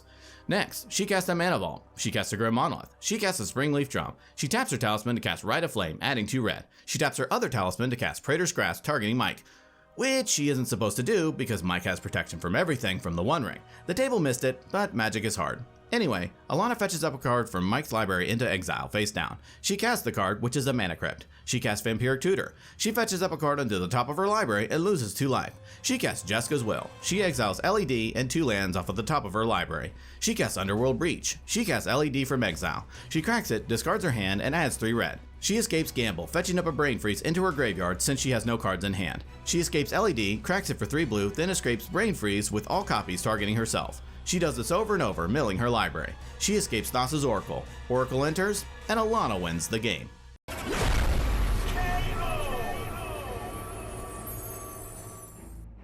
And Ian gets to start us off. Ian draws and plays a Takenuma Abandoned Mire for turn. He casts a Jeweled Lotus. He cracks it to help cast his commander, Talion the Kindly Lord. Talion enters and Ian names 2. He passes. Ryan draws and plays a Swamp. He casts a Soul Ring and ends his turn. Sasha draws and plays a Flooded Strand. She cracks it, pays a life, and fetches up a Volcanic Island onto the battlefield. She casts Gamble. She fetches up a card into her hand and then randomly discards a Wishclaw Talisman. She casts a Mana Crypt. She casts a Mox Opal. She casts her commander, Rograkh, son of Rograkh. All through, she passes the turn. Corey draws and plays a Blood Crypt, into play untapped, paying 2 life. He ends his turn. Ian draws and casts a Soul Ring. He ships the turn to Ryan. Ryan draws and plays a Wooded Foothills. He cracks it, pays a life, and fetches up a Badlands onto the battlefield. He casts his commander, Ob Nixilis, Captive Kingpin. He gives the turn to Sasha. During her upkeep, Sasha wins her Mana Crypt roll. She draws and casts a Talisman of Creativity. Talion triggers, Sasha loses 2 life, and Ian draws a card. She casts Vampiric Tutor. She fetches up a card onto the top of her library and loses 2 life. She passes. At the end of Sasha's turn, Corey casts a Vampiric Tutor. In response, Sasha casts a Swan Song. Corey is shocked as Swan Song counters Vampiric Tutor, and he creates a 2/2 bird. The turn moves to Corey. Corey draws and plays an Ancient Tomb. He taps it to help cast Talisman of Dominance. Talion triggers, Corey loses 2 life, and Ian draws a card. He casts a Mana Vault. Corey passes. Ian draws and casts Spellskite. He misses his land drop and passes, discarding to hand size. Ryan draws and casts a Lotus Petal. He casts a Lion's Eye Diamond. He casts Grape Shot, with each copy targeting his opponents. Talion triggers, Ryan loses 2 life, and Ian draws. In response, Ian pays 2 life to activate Spellskite, redirecting Grape Shot to Spellskite itself. Then Corey and Sasha take 1, and Ob Nixilis triggers twice. Ob gets a counter, and Ryan exiles a Vampiric Tutor. With the Ob Nixilis trigger still in the stack, Ryan casts Vampiric Tutor from exile. In response, Ian pays 2 life to cast Mental Misstep, countering Tutor. Then Ob Nixilis gets another counter, and Ryan exiles a Coruscation Mage. He moves to combat and attacks Sasha with Ob Nixilis. She takes 6, and in his second main phase, Ryan casts Grinding Station. He ships the turn. During her upkeep, Sasha wins her mana crypt roll. She draws and casts Rhystic Study. In response, Ian casts Force of Negation for its alternate cost, exiling a blue card, countering and exiling Rhystic. Sasha passes. Corey draws and plays a command tower. He casts his commander, Crom Ludovic's Opus. He moves the Crombat and attacks Sasha with Crom and his bird. She takes it and Corey gives the turn to Ian. Ian draws and sinks his head as he missed his land drop again. He casts Weathered Runestone. He moves the combat and attacks Corey with Talion. Corey takes it and Ian passes. Ryan draws and casts a Mox Amber. He moves to combat and attacks Ian with Ob Nixilis. Ian takes it and Ryan passes. During her upkeep, Sasha loses her mana crypt roll and takes 3 damage. She draws and casts Springleaf Drum. She casts her other commander, Silas Wren, Seeker Adept. Crom and Talion trigger, Sasha loses 2, Ian draws, then Corey draws from Crom. Sasha ends her turn. During his draw step, Corey takes a damage from his mana ball. Ob Nixilis triggers, gets a counter, and Ryan exiles a mana confluence. In his main phase, he plays a Spire of Industry. He casts Mox Opal. He casts his other commander, Timna the Weaver. He moves to combat and attacks Sasha with Crom and Ryan with his bird. They both take it, and in his second main phase, Corey pays 2 life and draws 2 cards through Timna. He casts a Lotus Petal. Corey passes. Ian draws and plays an Otawara, Soaring City as his land for turn. He casts Bloodchief's Ascension. He moves to combat and attacks Ryan with Talion. Ryan takes it, Ian moves to his end step, puts a counter onto Bloodchief's Ascension, and passes the turn. Ryan draws and plays a Mana Confluence from exile as his land for turn. He casts Red Elemental Blast, targeting Talion. In response, Ian casts Misdirection for its alternate cost, exiling a blue card. It resolves and Ian redirects Red Blast to Crom. Crom is destroyed and Ryan follows up by casting Deadly Rollick for its alternate cost, targeting Talion. In response, Ian pays 2 life to activate Spellskite, redirecting Rollick to Spellskite itself. Spellskite is exiled, and Ryan taps his Mana Confluence to help cast Wheel of Fortune. In response, Corey casts Snap, targeting Ob Nixilis. Talion triggers, Corey loses 2, and Ian draws a card. Then Ob Nixilis is bounced, and Corey untaps 2 lands. Still in response, Corey casts Mystical Tutor. In response, Ian casts Force of Will, paying a life and exiling a blue card, countering Tutor. With Wheel still in the stack, Ryan cracks his LED, discards his hand, and adds 3 red. Then each player discards their hand and draws 7. Next, Ryan casts Disciple of the Vault. He casts Skirk Prospector. Ryan passes. At the end of Ryan's turn, Sasha casts Chain of Vapor, targeting Talion. Talion bounces, and the turn moves to Sasha. During her upkeep, Sasha wins her Mana Crypt roll. She draws and plays a Scalding Tarn. She cracks it, pays a life, and fetches up a Badlands onto the battlefield. She casts Grim Monolith. She casts Grim Tutor. She holds priority and casts Flare of Duplication for its alternate cost, sacrificing Rograkh as an additional cost. Then Grim Tutor is copied. Tutor resolves, Sasha fetches up a card into her hand and loses 3 life. Then she fetches up another card into her hand and loses another 3 life. Sasha casts Dockside Extortionist, then enters and she creates 6 treasures. She cracks a treasure for a black. Disciple of the Vault triggers and Sasha loses a life. She casts Tainted Pact. She exiles her entire library, putting the last card into her hand. She cracks another treasure, losing 1 from Disciple to help cast Thassa's Oracle. Oracle enters, and Sasha wins the game.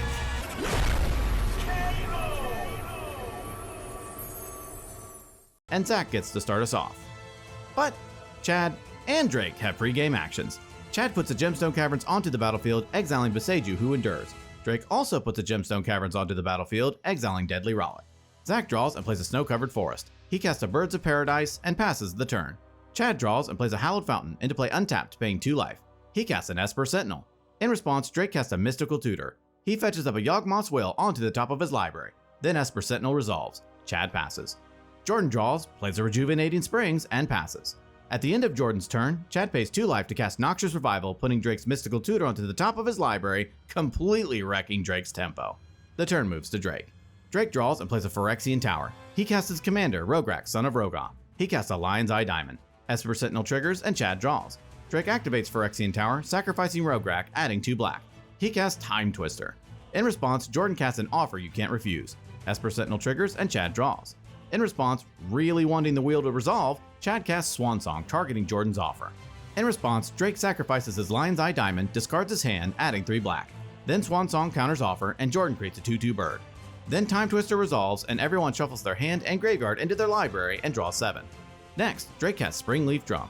He exiles Simian Spirit Guide from his hand, adding a red. He casts Wheel of Misfortune. The table begins to talk about how they need to pick large numbers in order to make sure that Drake cannot wheel. Drake stops them in their tracks, telling them that that's not going to work as he is going to be donking himself for a huge amount. Then wheel resolves, Drake picks 17, Zach picks 12, Chad picks 6, and Jordan picks 0. Drake loses 17 life, and then everyone but Jordan discards their hands and draws 7. With nothing else to do, Drake passes the turn.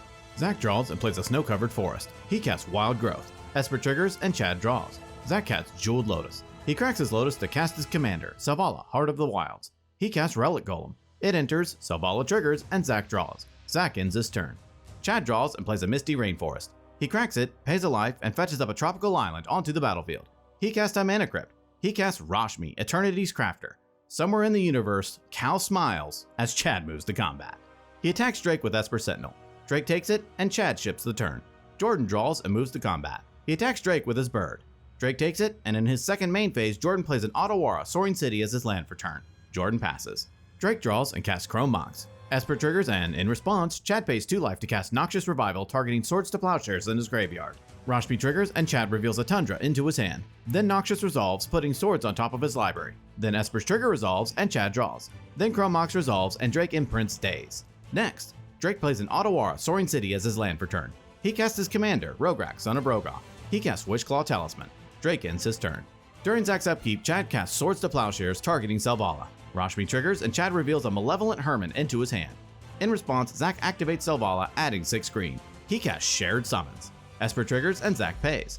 In response, Jordan casts Dispel, targeting summons. Esper triggers, and Chad draws. With no other answers, Dispel counters Shared Summons, Swords exiles Selvala, and then Zach gains 2 life. Zach draws and plays a Nykthos, Shrine to Nyx. Zach gives the turn to Chad. During his upkeep, Chad wins his Mana Crypt roll. He draws and plays a Tundra. He casts Reclamation Sage. Rashmi triggers, and Chad reveals a Mystic Remora, casting it. In response, Jordan casts Swan Song. Esper triggers, and Chad draws. Remora is countered, and Chad creates a 2/2 bird. Then Reclamation enters and destroys Drake's Wishclaw Talisman. Chad casts Sylvan Library and passes the turn. Jordan draws and plays a Boseiju, who endures as his land for turn. Jordan passes. Drake draws and starts off by casting Rite of Flame. Esper triggers, and Chad draws. Then Drake adds 2 red. He activates Phyrexian Tower, sacrificing Rograkh, adding 2 black, putting Rograkh into his graveyard. He casts Tainted Pact. In response, Chad casts Force of Vigor for its alternate cost, exiling a green card targeting both Relic Golem and Springleaf Drum. Rashmi triggers, and Chad reveals a Spellseeker, casting it. It enters, and then Chad fetches up a Mental Misstep into his hand. Then Force resolves, destroying both artifacts. With Tainted Pact still on the stack, Chad casts Silence, locking out his opponents this turn. Then Tainted Pact resolves. Drake exiles from the top of his library, including Thassa's Oracle, until he finds Gamble, putting it into his hand. He plays a Scalding Tarn for turn. Unfortunately locked out, Drake ends his turn. Zach draws and plays a Snow-Covered Forest. He recasts his commander, Selvala, Heart of the Wilds. Zach passes. At the end of Zach's turn, Drake cracks his Scalding Tarn, pays a life, and fetches up a Badlands onto the battlefield. During his upkeep, Chad wins his Mana Crypt roll. Also during his upkeep, Zach casts Force of Vigor for its alternate cost, exiling Survival of the Fittest, targeting Chad's Sylvan Library and Esper Sentinel. Esper triggers, and Zach pays. Then Force resolves, destroying both. Chad draws and plays a Windswept Teeth. He casts Counterbalance. Rashmi triggers, and in response, Chad cracks his Windswept Teeth, pays a life, and fetches up a Savannah onto the battlefield. Then Rashmi's trigger resolves, and Chad reveals a Ponder, casting it. He looks at the top 3, rearranges, and draws. With Counterbalance still in the stack, Drake casts Swansong. In response, Chad hard casts Mental Misstep, countering Swansong. Then Counterbalance resolves. Chad moves to combat and attacks Zach with his bird, Drake with Reclamation Sage, and Jordan with Rashmi. They all take it, and Chad ships the turn to Jordan. Jordan draws and plays an Underground River. He casts a Talisman of Curiosity. He casts a Jewel Lotus. Counterbalance triggers, and in response, Chad casts Path to Exile, targeting Zach Selvala. Rashmi triggers, and Chad reveals an Endurance into his hand. Then Path resolves, Selvala is exiled, and Zach fetches up a Snow-Covered Forest onto the battlefield tapped. Then Counterbalance's trigger resolves, and Chad reveals a Marsh Flats, countering Jeweled Lotus. All through, Jordan passes. Drake draws and casts Harnfell, Horn of Bounty. He passes. Zach draws and casts Quirion Ranger. He plays a Yavimaya, Cradle of Growth as his land for turn. He casts Natural Order, sacrificing Birds of Paradise as an additional cost. In response, Chad casts Whirlwind Denial. Rashmi triggers, and Chad reveals a Marsh Flats into his hand. Then Denial counters Natural Order. With nothing else, Zach passes to Chad. During his upkeep, Chad wins his Mana Crypt roll. He draws and plays a Marsh Flats. He cracks it and pays a life. In response, Jordan taps his Underground River to flash in an Opposition Agent. Counterbalance triggers, and Chad reveals an Elish Norn Grand Cenobite. Then Opposition Agent resolves. With Marsh Flats ability still on the stack, Chad channels Otawara, Soaring City, bouncing Opposition Agent back to Jordan's hand. Then Chad fetches up a Breeding Pool into play untapped, paying 2 life. Which shouldn't be possible with Marsh Flats, but the table missed it, and life goes on. He casts his commander, Falco Spara, Pact Weaver. Rashmi triggers, and Chad reveals a Glen Elendra Archmage into his hand. Then Falco enters with a shield counter. Chad gives the turn to Jordan. Jordan draws and casts Ledger Shredder. Counterbalance triggers, and Chad reveals a Neoform, countering Shredder. Next, Jordan taps his Underground River to cast Opposition Agent. Jordan passes the turn. Drake draws and starts off his turn by activating Harnfell, discarding Gamble, exiling Ancient Tomb, and Talisman of Creativity. He activates Harnfell, discarding Verdant Catacombs, exiling Mox Amber, and Moonsnare Prototype. He activates Harnfell, discarding Imperial Seal, exiling Soul Ring and Necropotence. He casts Mox Amber from exile. He casts Moonsnare Prototype from exile. He plays an Ancient Tomb from exile as his land for turn. He casts Soul Ring from exile. He casts his other commander, which everyone forgot he had, Silas Wren, Seeker Adept. He activates Phyrexian Tower, sacrificing Silas, adding 2 black. This gives him enough black to cast Necropotence from exile. In response, Chad casts Fierce Guardianship for its alternate cost. Rashmi triggers, and Chad reveals a Neoform into his hand. Then Fierce counters Necro. Next, Drake taps his Ancient Tomb to cast Talisman of Curiosity from exile. Finished up, Drake sends the turn to Zach. Zach draws and casts Carpet of Flowers. He moves to his second main phase and adds 4 green through his carpet. He recasts his commander, Selvala, Heart of the Wilds. Counterbalance triggers, and Chad reveals a Force of Negation, countering Selvala. Zach sighs and passes to Chad. During his upkeep, Chad loses his Mana Crypt roll and takes 3 damage. He draws and casts Glen Elendra, Archmage. Rashmi triggers, and Chad reveals a Mana Gorger Hydra, casting it. He moves to combat and attacks Jordan with Falco Spara. Jordan takes it, and Chad passes the turn. Jordan draws and taps his Underground River to cast its commander, Zaxara the Exemplary. Mana Gorger Hydra triggers and gets a +1/+1 counter. Jordan passes. Drake draws and casts Dress Down. Mana Gorger Hydra triggers and gets a +1/+1 counter. In response, Chad sacrifices Glen Elendra, targeting Dress Down.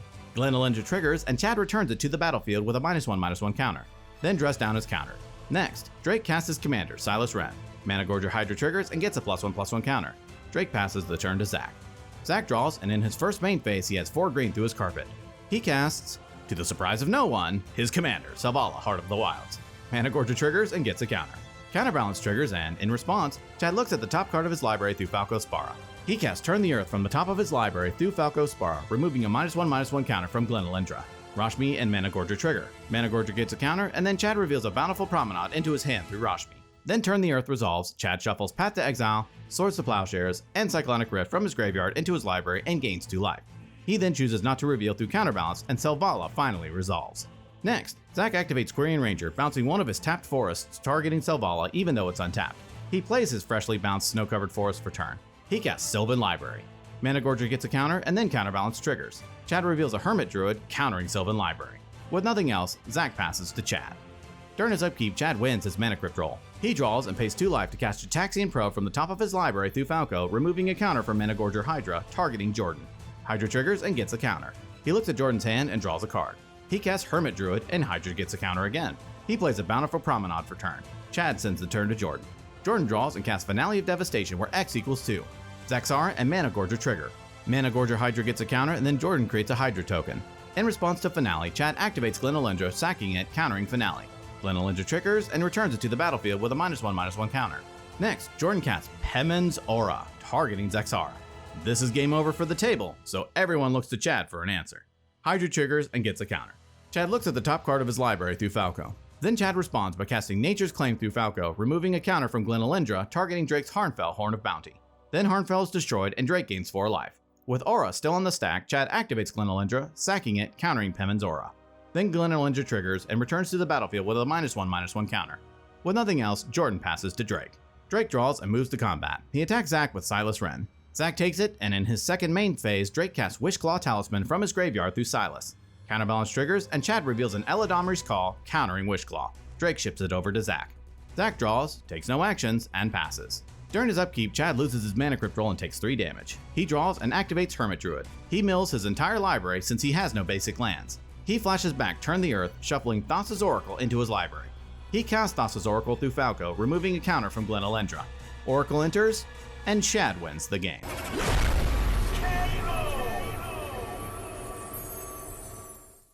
Catherine was able to do the longest handstand and gets to start us off.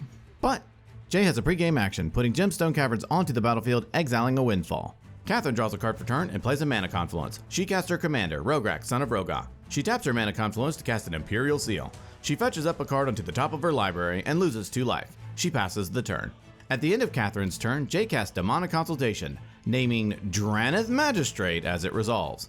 Jay exiles the top 6 of his library, and then the 7th card is Drannith Magistrate. The table curses Jay's luck, and the turn moves to Jay.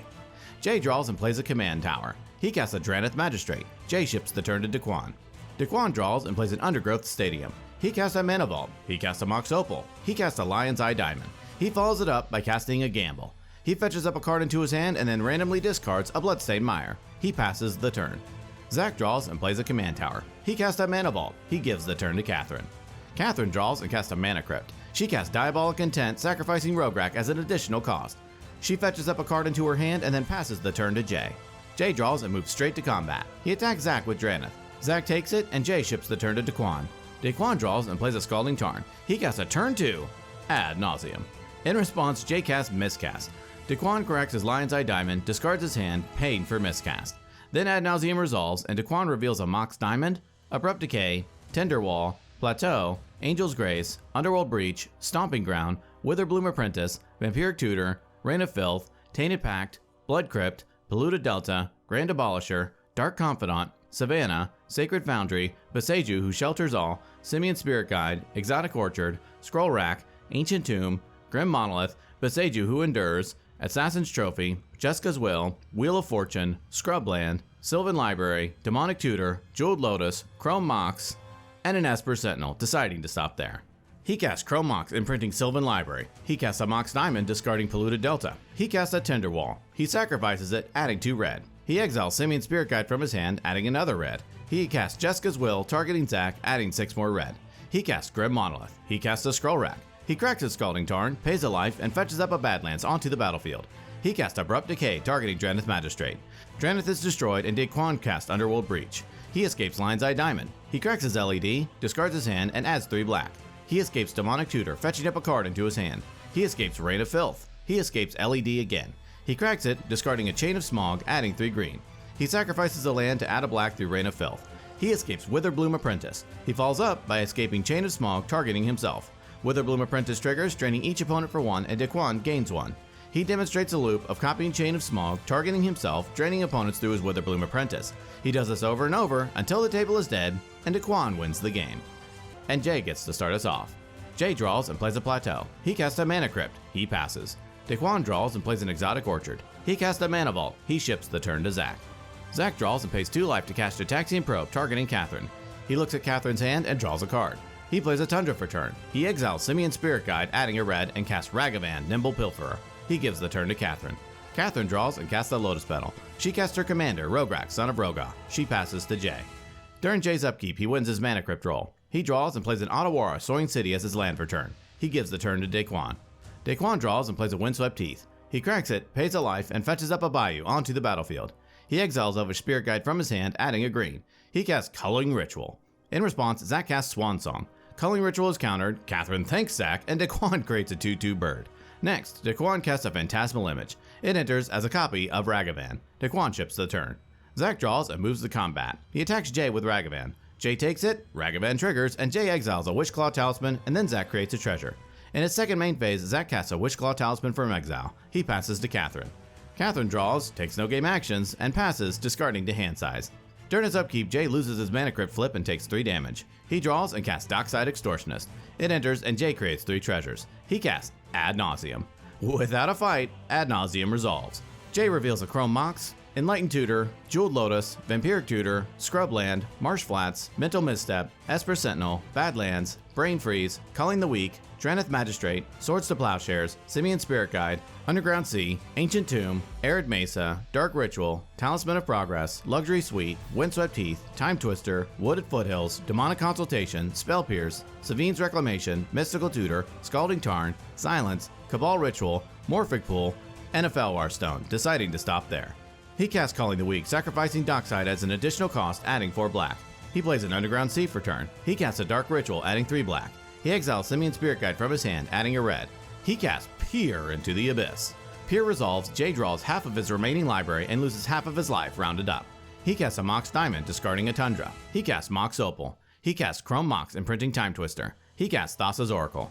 In response, Catherine cracks her Lotus Petal for red and then casts Red Elemental Blast, targeting Thassa's Oracle, which was the first blue spell of the turn. In response, Jay casts Pact of Negation, countering Red Elemental Blast. Thassa's Oracle resolves, and with a trigger on the stack, Jay casts Demonic Consultation. He names You Are Already Dead and exiles his library. Thassa's Oracle's trigger resolves, and Jay wins the game. And Jay gets to start us off. But Catherine has a pre-game action, putting Gemstone Caverns onto the battlefield, exiling a Pyroblast. Jay draws and casts a Jeweled Lotus. He sacrifices it to cast his commander, Yisan the Wanderer Bard. He plays a Forest for turn. He casts Llanowar Elves. He passes. Catherine draws and casts her commander, Rograkh, son of Rograkh. She casts Mox Amber. She casts a Mana Vault. She casts a Mox Opal. All set up, Catherine ships the turn to Daquan. Daquan draws and plays a Volcanic Island. He casts a Gamble. He fetches up a card into his hand and then randomly discards a Tropical Island. He casts a Lion's Eye Diamond. Daquan passes the turn to Alan. Alan draws and plays a Taiga. He casts a Birds of Paradise. Alan gives the turn to Jay. Jay draws and plays a Forest. He casts a Mana Crypt. He casts a Soul Ring. He passes. At the end of Jay's turn, Catherine casts a Demonic Consultation, naming Thassa's Oracle as it resolves. She exiles cards from the top of her library until she reveals Thassa's Oracle, putting it into her hand. The turn moves to Catherine. Catherine draws and casts a Springleaf Drum. In response, Jay activates Yisan for 1, fetching up a Quirion Ranger onto the battlefield.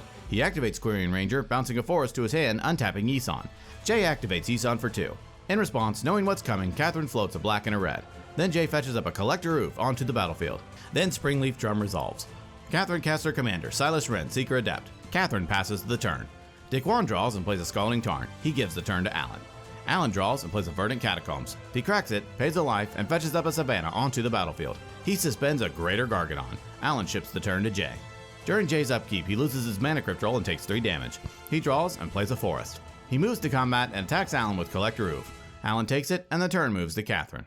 During the draw step, Catherine takes a damage from her Mana Vault. She plays a Scalding Tarn for turn. She cracks it, pays a life, and fetches up a Volcanic Island onto the battlefield. She passes. Daquan draws and plays a Misty Rainforest. He gives the turn to Alan. Alan draws and plays a Command Tower. He casts an Arcane Signet. He casts a Durannith Magistrate. He passes. At the end of Alan's turn, Jay activates Yisan for 3. He fetches up a Circle of Dreams Druid onto the battlefield. During his upkeep, Jay casts Worldly Tutor. He fetches up a Dosen, the Falling Leaf, onto the top of his library. Also during his upkeep, he wins his Mana Crypt roll. He draws and taps his Circle of Dreams Druid to help cast Dosen, the Falling Leaf. In response, Daquan cracks his Scalding Tarn, pays a life, and fetches up a Badlands onto the battlefield. He cracks his Misty Rainforest, pays a life, and fetches up a Bayou onto the battlefield. He casts Dark Ritual. Jay knows what's coming, so in response, Jay activates Quirion Ranger, bouncing a Forest back to his hand, untapping Circle of Dreams Druid. He taps Circle of Dreams Druid to help activate Yisan for 4. He fetches up a Thought Knot Seer onto the battlefield. Thought Knot enters, and Daquan reveals his hand, and then Jay exiles ad nauseum from his hand. Then Dark Ritual resolves, adding 3 black, and then Dosen resolves. Jay casts Natural Order, sacrificing Collector Roof as an additional cost. He fetches up a Temur Sabertooth onto the battlefield. He plays a Forest for turn. He activates Temur Sabertooth, bouncing Quirion Ranger back to his hand. He casts Quirion Ranger. He activates Quirion Ranger, bouncing a Forest to untap Circle of Dreams Druid. He floats mana through Circle of Dreams Druid, then activates Temur Sabertooth, bouncing Quirion Ranger back to his hand. He recasts Quirion Ranger. He activates Quirion Ranger, bouncing a Forest and untapping Yisan. He activates Yisan for 5, fetching up an Ashaya, Soul of the Wild, onto the battlefield. Jay activates Temur Sabertooth, bouncing Quirion Ranger to his hand. He recasts Quirion Ranger. He activates Quirion Ranger, bouncing itself, since it's now a Forest through Ashaya, and untaps Circle of Dreams Druid. He presents a loop of floating mana through Druid and then using Quirion Ranger to untap it by bouncing Quirion Ranger to itself through Ashaya. Using this loop, he adds Infinite Green. He activates Quirion Ranger to untap Yisan. He uses Yisan and Quirion Ranger to verse all the way up to 8 and fetches up a Craterhoof Behemoth onto the battlefield. He activates Temur Sabertooth, bouncing Craterhoof to his hand. He uses his infinite mana to repeatedly cast and bounce Craterhoof, making his army infinitely large. He uses Quirion Ranger to untap all of his creatures. He moves to combat, attacks each opponent with an infinitely large creature with trample, and Jay wins the game.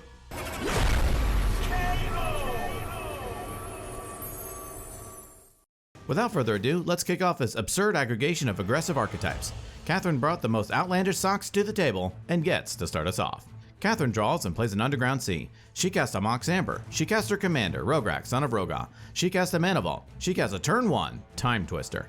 In response, Daquan casts Force of Negation for its alternate cost, exiling Mystic Remora. Twister is countered and exiled, and the turn moves to Daquan. Daquan draws and plays a Marsh Flats. Shedding a single tear for his Mystic Remora, Daquan gives the turn to Alan.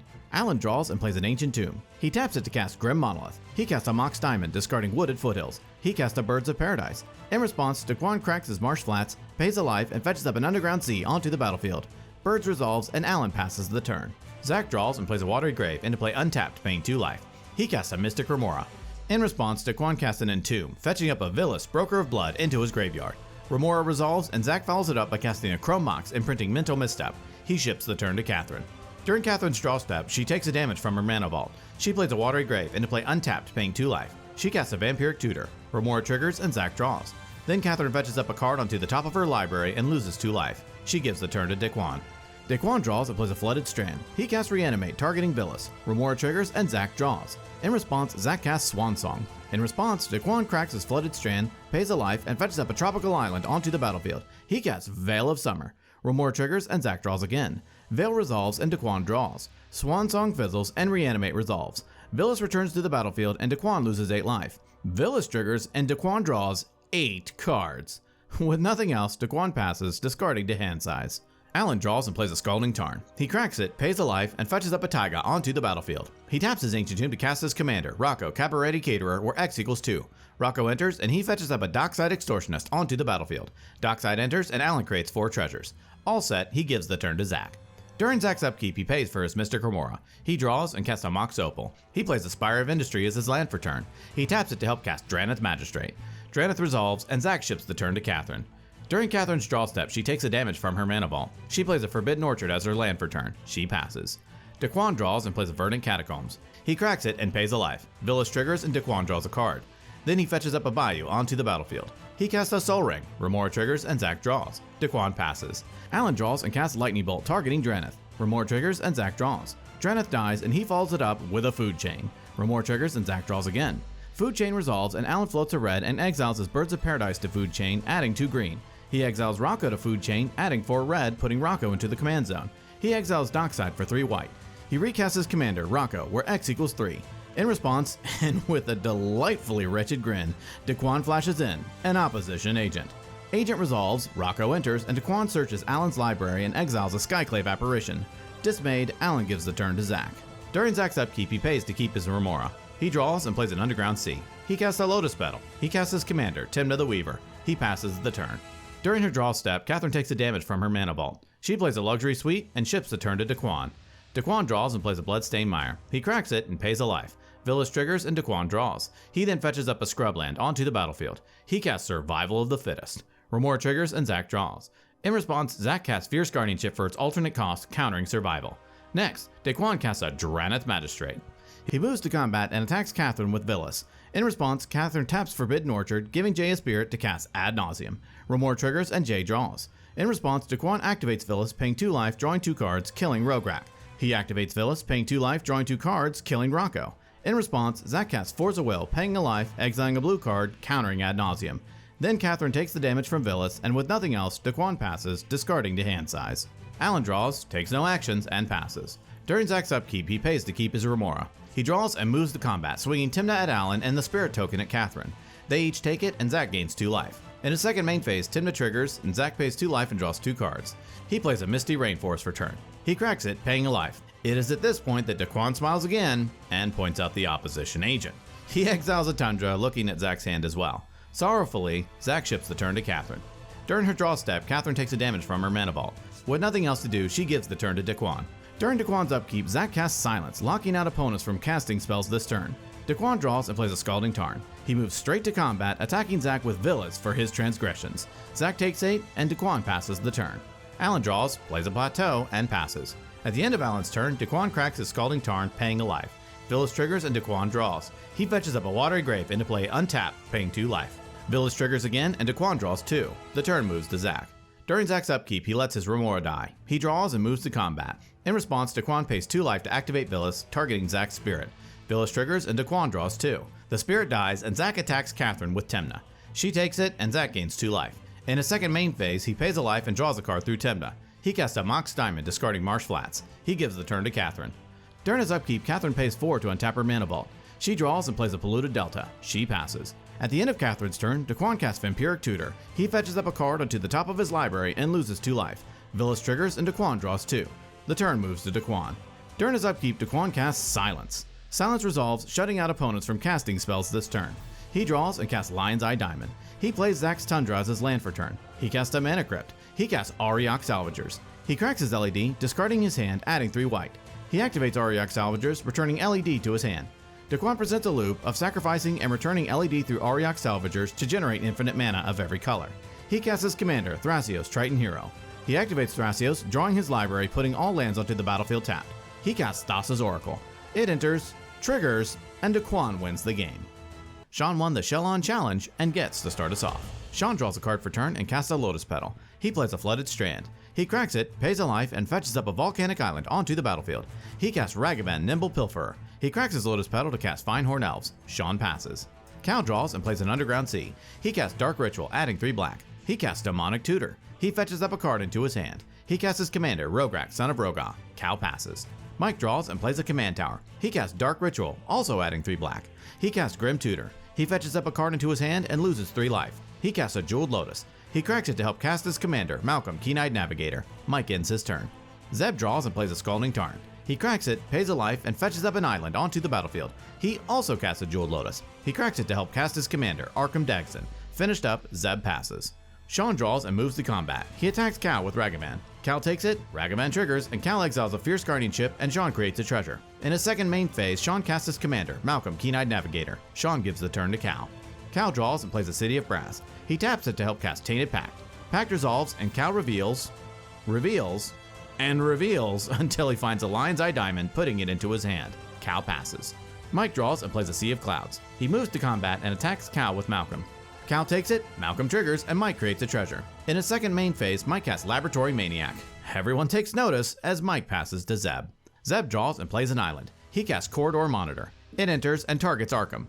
In response, Zeb activates Arkham, sacrificing Corridor Monitor, and fetches up a God Pharaoh statue onto the battlefield. Then the Monitor trigger resolves and Zeb untaps Arkham. Zeb passes, God Pharaoh statue triggers, and each opponent loses 1. The turn moves to Sean.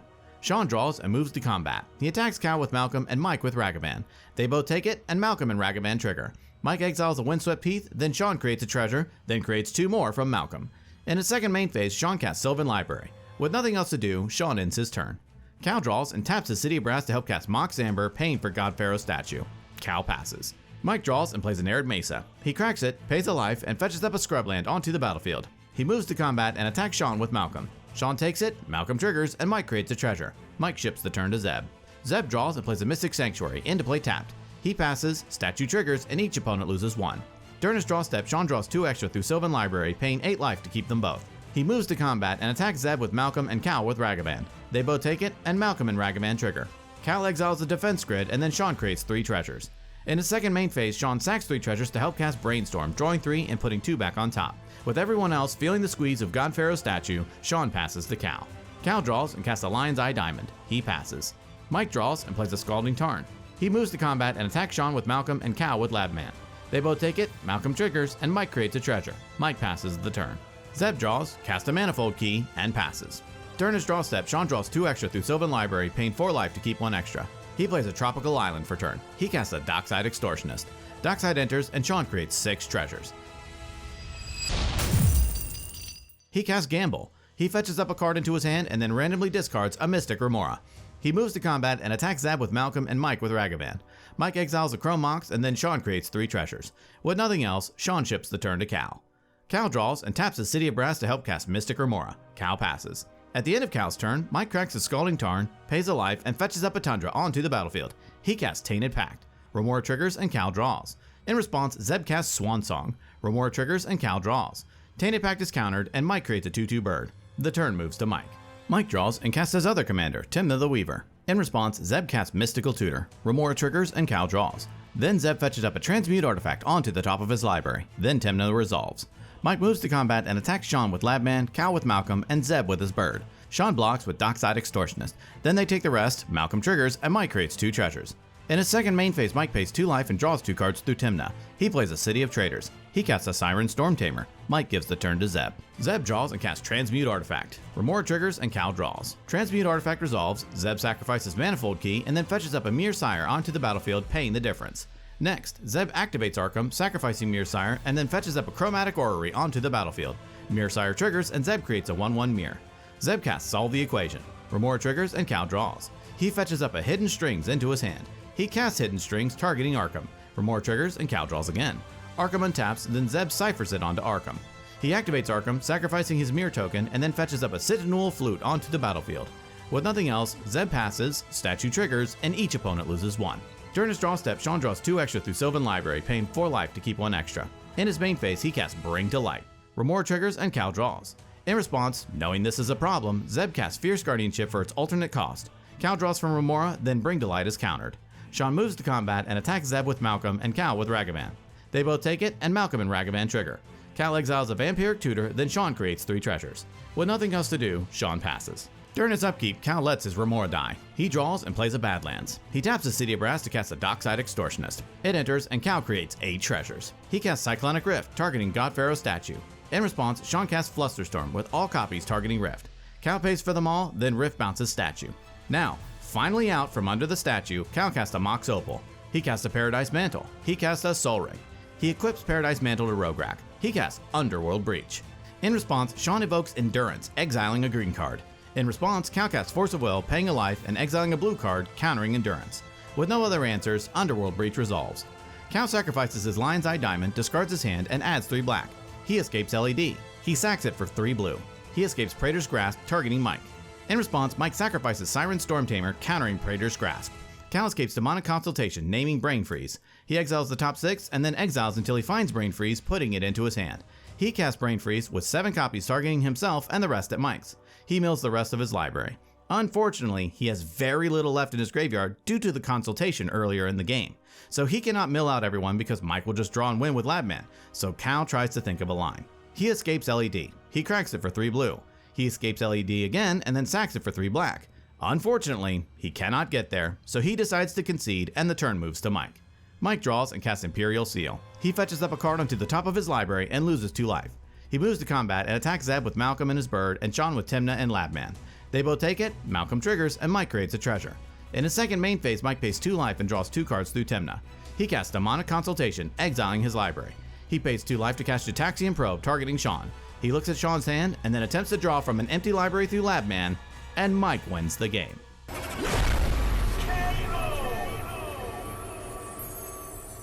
Zach survived the last dab challenge and gets to start us off. Zach draws a card for turn and plays a Tundra. He casts a Mox Diamond, discarding a Morphic Pool. He casts Drannith Magistrate. The table groans, and Zach passes the turn. Sinusky draws for turn and plays a Polluted Delta. He cracks it, pays a life, and fetches up an Underground Sea onto the battlefield. He casts a Mystic Remora. He casts a Mana Crypt. He casts a Lotus Petal. Well situated, Sinusky ends his turn.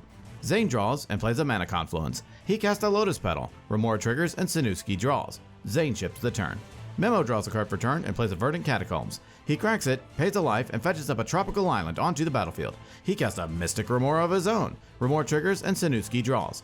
Memo casts Rograkh, son of Rograkh. Sinusky and Zane stare at their own Rograkhs locked out by Drannith Magistrate and shake their heads at the irony.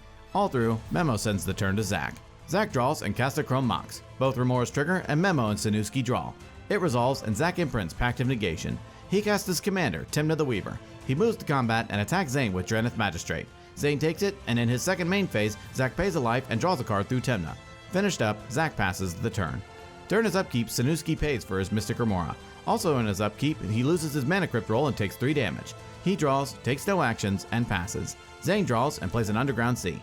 With no further actions, he ends his turn. During his upkeep, Memo pays for his Remora. He draws and plays a Bloodstained Mire as his land for turn. He cracks it, pays a life, and fetches up an Underground Sea onto the battlefield. He casts a Soul Ring. Remora triggers and Sinusky draws. Memo casts Talisman of Progress. Remora triggers and Sinusky draws again. All finished, Memo passes the turn. Zach draws and heads straight to combat. He attacks Sinusky with Timna and Zane with Drannith. They both take it, and in his second main phase, Zach pays 2 life and draws 2 cards through Timna. He plays a Wooded Foothills as his land for turn. He casts Counterbalance. Both Remoras trigger and Memo and Sinusky draw. Then Counterbalance resolves. Finished up, Zach passes to Sinusky. During his upkeep, Sinusky pays for his Remora. Also in his upkeep, he wins his Mana Crypt flip. He draws and plays a Blood Crypt into play untapped, paying 2 life. He casts Talisman of Dominance. Remora and Counterbalance trigger. Zach reveals a Flooded Strand off of the top of his library through Counterbalance, and then Memo draws a card through Remora. Then Talisman resolves. All through, Sinusky ends his turn.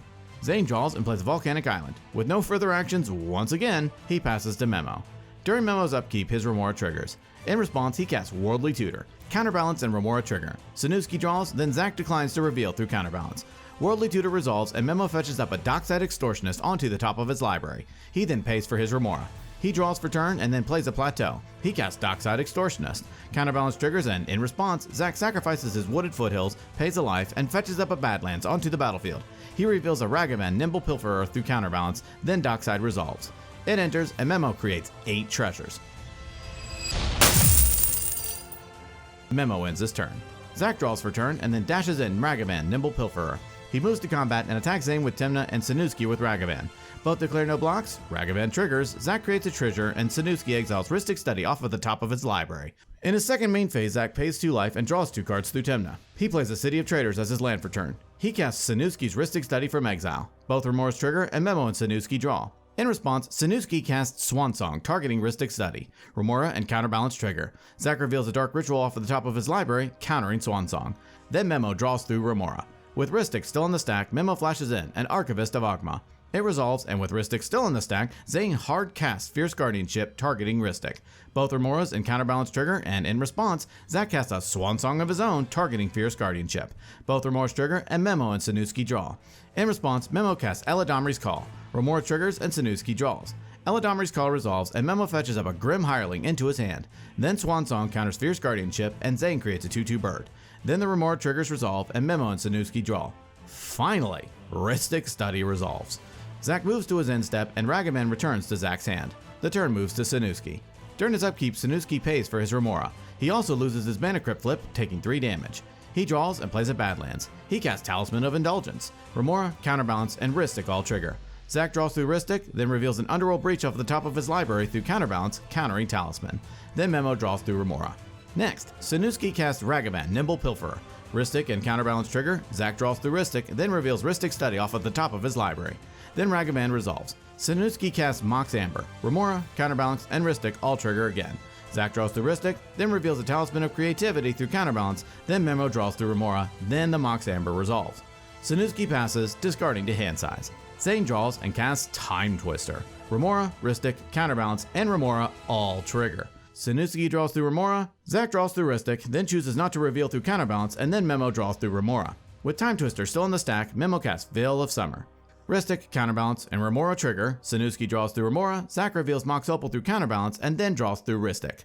In response to Time Twister, Sanuski casts Force of Negation for its alternate cost, exiling a blue card, targeting Veil of Summer. Remora, Counterbalance, and Rhystic trigger, Zach draws, doesn't reveal through Counterbalance, and Memo draws through Remora. In response, Memo casts Swan Song, targeting Force of Negation. Counterbalance, Rhystic, and Remora trigger. Sanuski draws, Zach draws, then reveals a Toxic Deluge through Counterbalance. In response, Sanuski casts Red Elemental Blast, targeting Swan Song. Remora, Counterbalance, and Rhystic trigger, Zach draws, chooses not to reveal through Counterbalance, and then Memo draws. Finally, with nothing else, Red Blast counters Swan Song, and Force of Negation counters and exiles Veil of Summer.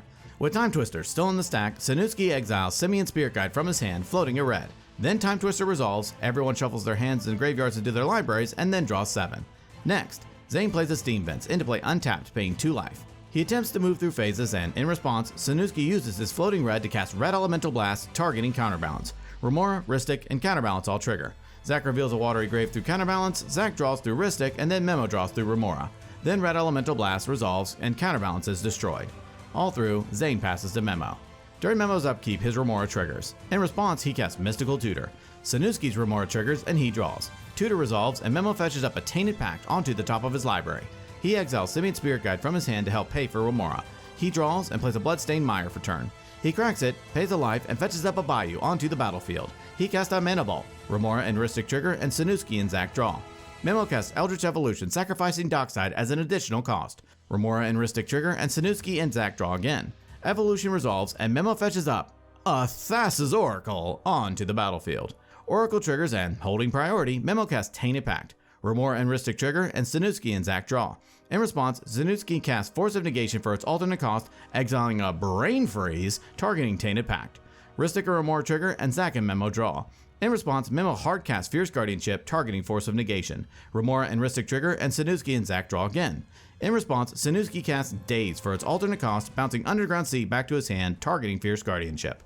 Rhystic and Remora trigger, and Zach and Memo draw. Unfortunately tapped up, Memo has no response. Daze counters Fierce Guardianship, then Force of Negation counters and exiles Tainted Pact. Then Oracle's trigger resolves, and Memo looks at the top 3 cards of his library, leaving one on top and bottoming the rest. Plans thwarted, Memo passes the turn. At the end of Memo's turn, Zach casts Brainstorm. Both Remora triggers, and Sanuski and Memo draw. Then Brainstorm resolves, and Zach draws 3 and puts 2 back on top. The turn moves to Zach. Zach draws and casts Grim Tutor. Both Remora's trigger, and Memo and Sanuski draw. Then Zach fetches up a card into his hand and loses 3 life.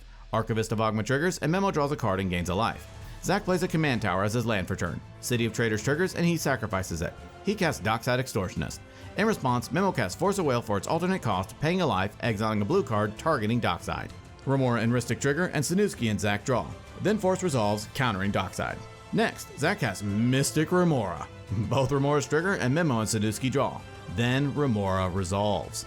He casts a Mana Ball. Both Remora's trigger and Memo and Sanuski draw again. He casts a Lotus Petal and Memo and Sanuski draw. Zach casts Time Twister. Both Remora's trigger and Memo and Sanuski draw.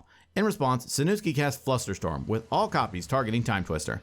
Both Remora's and Rhystic trigger, Memo draws 1 and Zach draws 2. Then Flusterstorm resolves, countering Time Twister. Zach casts a Felwar Stone. Both Remora's trigger and Memo and Sanuski draw. He casts an Esper Sentinel. With nothing else, Zach passes, discarding to hand size. During his upkeep, Sanuski's Remora and Mana Crypt trigger. He wins his Mana Crypt roll, and with a Remora trigger still in the stack, he casts Vampiric Tutor. Remora, Rhystic, Esper Sentinel, and Remora all trigger. Zach draws 3 and Memo draws 1. Vampiric Tutor resolves, and Sanuski fetches up a card onto the top of his library and loses 2 life. Then he lets his Remora die. He draws and plays a Gemstone Mine. He casts Demonic Tutor. Both Rhystics and Remora trigger, Zach draws 2 and Memo draws 1. Then Demonic resolves, and Sanuski fetches up a card into his hand. He casts a Mana Vault. Remora's and Rhystic trigger, Zach draws 2 and Memo draws 1. Sanuski casts Defense Grid, paying for Rhystic. Both Remora's trigger, and Zach and Memo draw. In response, Zach casts Force of Negation for its alternate cost, exiling a blue card targeting Defense Grid. Remora triggers and Memo draws. Force resolves, countering and exiling Defense Grid. Next, Sanuski casts Rite of Flame. Rhystic and Remora's trigger, Zach draws 2 and Memo draws 1. Rite resolves, and Sanuski adds 2 red. He casts Dark Ritual, Zach draws 2 and Memo draws 1. Then Ritual resolves, and Sanuski adds 3 black. He casts Birgi, God of Storytelling. Zach's Rhystic triggers and he draws. Then Birgi resolves. Sanuski casts Mox Opal. Birgi, Remora, Rhystic, and Remora all trigger. Zach draws 2, Memo draws 1, then Sanuski adds a red through Birgi. Then Opal resolves. Sanuski casts Culling the Weak, sacrificing Ragavan as an additional cost. Zach draws 2, Memo draws 1, and then Sanuski adds a red through Birgi. Then Culling the Weak resolves, and he adds 4 black. Sanuski casts Juska's Will. Zach draws 2, Memo draws 1, then Sanuski adds a red through Birgi. Then Will resolves, and Sanuski exiles a Mystical Tutor, Crystal Vein, and a Mnemonic Betrayal. Sanuski follows it up by casting a Windfall. Zach draws 2, Memo draws 1, then Sanuski adds a red through Birgi. In response, Zach casts Fierce Guardianship for its alternate cost, targeting Windfall. Memo's Remora triggers, and in response, Sanuski casts Tainted Pact. Zach draws 2, Memo draws 1, and then Sanuski adds a red through Birgi. Then Tainted Pact resolves. He exiles until he finds a Chain of Vapor and puts it into his hand. Then the other 3 note that Sanuski exiled Underworld Breach, Lion's Eye Diamond, and Dockside, and wonder what exactly Sanuski has in mind. With Windfall still in the stack, Sanuski casts Chain of Vapor, targeting his own Mox Opal. Zach draws 2, Memo draws 1, then Sanuski adds a red through Birgi. Chain resolves, bouncing Mox Opal back to Sanuski's hand, and then he sacrifices Blood Crypt to copy the chain, targeting his own Mana Crypt. Crypt bounces, he sacrifices a Badlands to copy the chain, targeting his own Talisman of Dominance. Talisman bounces, he sacrifices Gemstone Caverns to copy the chain, targeting Zach's Drannith Magistrate. Drannith bounces, and Zach sacrifices a Tundra to copy the chain, targeting Sanuski's Birgi. Birgi bounces, and Sanuski doesn't continue the chain. Then Fierce Guardianship resolves, countering Windfall. Next, Sanuski casts Mana Crypt. Zach draws 2 and Memo draws 1. He casts Mox Opal. Zach draws 2 and Memo draws 1 again. Sanuski follows it up with a Mnemonic Betrayal. Zach draws 2 and Memo draws 1. In response, Zane casts Swansong, targeting Betrayal. Remora, Rhystic, Esper Sentinel, and Remora all trigger. In response, Sanuski pays 2 life to cast Mental Misstep, targeting Swansong. Zach draws 2 and Memo draws 1, and in response, Memo casts Mindbreak Trap for its alternate cost, targeting Mnemonic Betrayal and Mental Misstep. Remora, Rhystic, and Esper all trigger, and Zach draws 3. Mindbreak Trap resolves, exiling both spells. Then Zach's Remora, Rhystic, and Esper triggers, and Memo's Remora triggers all resolve, and Zach draws 3 and Memo draws 1. Then Swansong fizzles. Next, Sanuski casts Talisman of Dominance. Zach draws 2 and Memo draws 1. He casts Mystical Tutor. Zach draws 2 and Memo draws 1 again. Then Tutor resolves, and Sanuski fetches up a Demonic Consultation onto the top of his library. Archivist of Ogma triggers, and Memo draws a card and gains a life.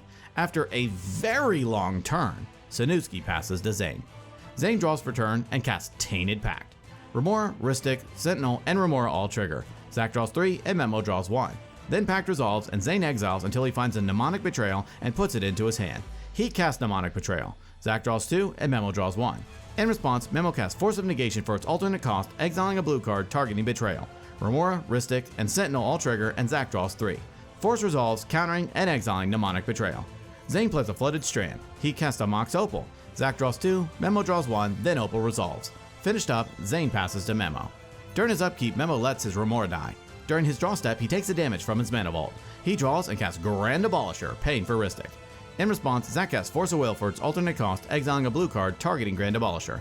In response, Memo casts Pact of Negation, paying for both Rhystic and Sentinel. Remore triggers and Zach draws. In response, Zane cracks his Flooded Strand, paying a life, but actually fails to find a land.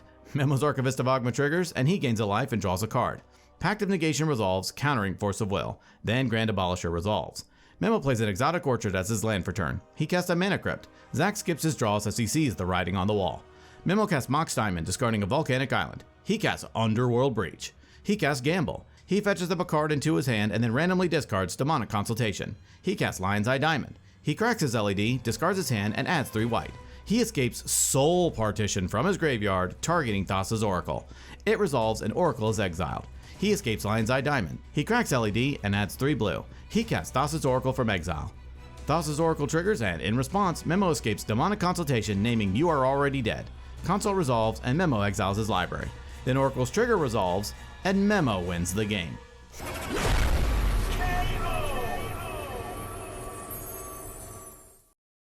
Drake wins the snapping contest and gets to start us off. Drake draws for turn and plays a snow-covered mountain. He casts a Sensei's Divining Top. He passes the turn. Ashani draws and plays a Bloodstained Mire. He casts his commander, Rograkh, son of Rograkh. He casts a Mox Amber. He casts a Chrome Mox, imprinting Diabolic Intent. He casts Gamble. He fetches up a card into his hand and then randomly discards a Cabal Ritual. He cracks his Bloodstained Mire, pays a life, and fetches up an Underground Sea onto the battlefield. With his explosive turn 1 done, he ships the turn to Cruz. Cruz draws and plays a Marsh Flats. He cracks it, pays a life, and fetches up a Godless Shrine onto the battlefield tapped. He ends his turn. Brandon draws and plays a Tundra. He casts a Mystic Remora. He casts a Jeweled Lotus. He gives the turn to Drake. Drake draws and plays a sad Gemstone Caverns. He exiles Simian Spirit Guide from his hand, adding a red. He casts his commander, Bergi, God of Storytelling. He ships the turn. Ashani draws and plays a Polluted Delta. He cracks it, pays a life, and fetches up a Volcanic Island onto the battlefield. He ends his turn. Cruz draws and plays a Wooded Foothills. He cracks it, pays a life, and fetches up a Plateau onto the battlefield. He casts his commander, Will the Wise. Will enters, and Brandon and Drake lose 1 life, and Ashani creates a clue, and Cruz creates 2 clues. He ships the turn to Brandon.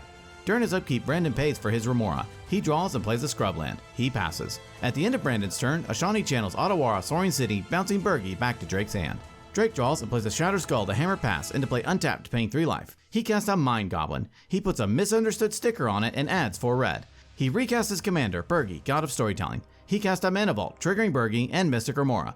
Brandon draws a card and Drake adds a red. He casts Wheel of Misfortune, triggering Bergi and Remora. Brandon draws and Drake adds another red. In response, Cruz casts Deli Relic for its alternate cost, targeting Bergi. Brandon draws and Bergi is exiled. Still in response to Wheel, Brandon casts Mindbreak Trap for its alternate cost, targeting Wheel of Misfortune.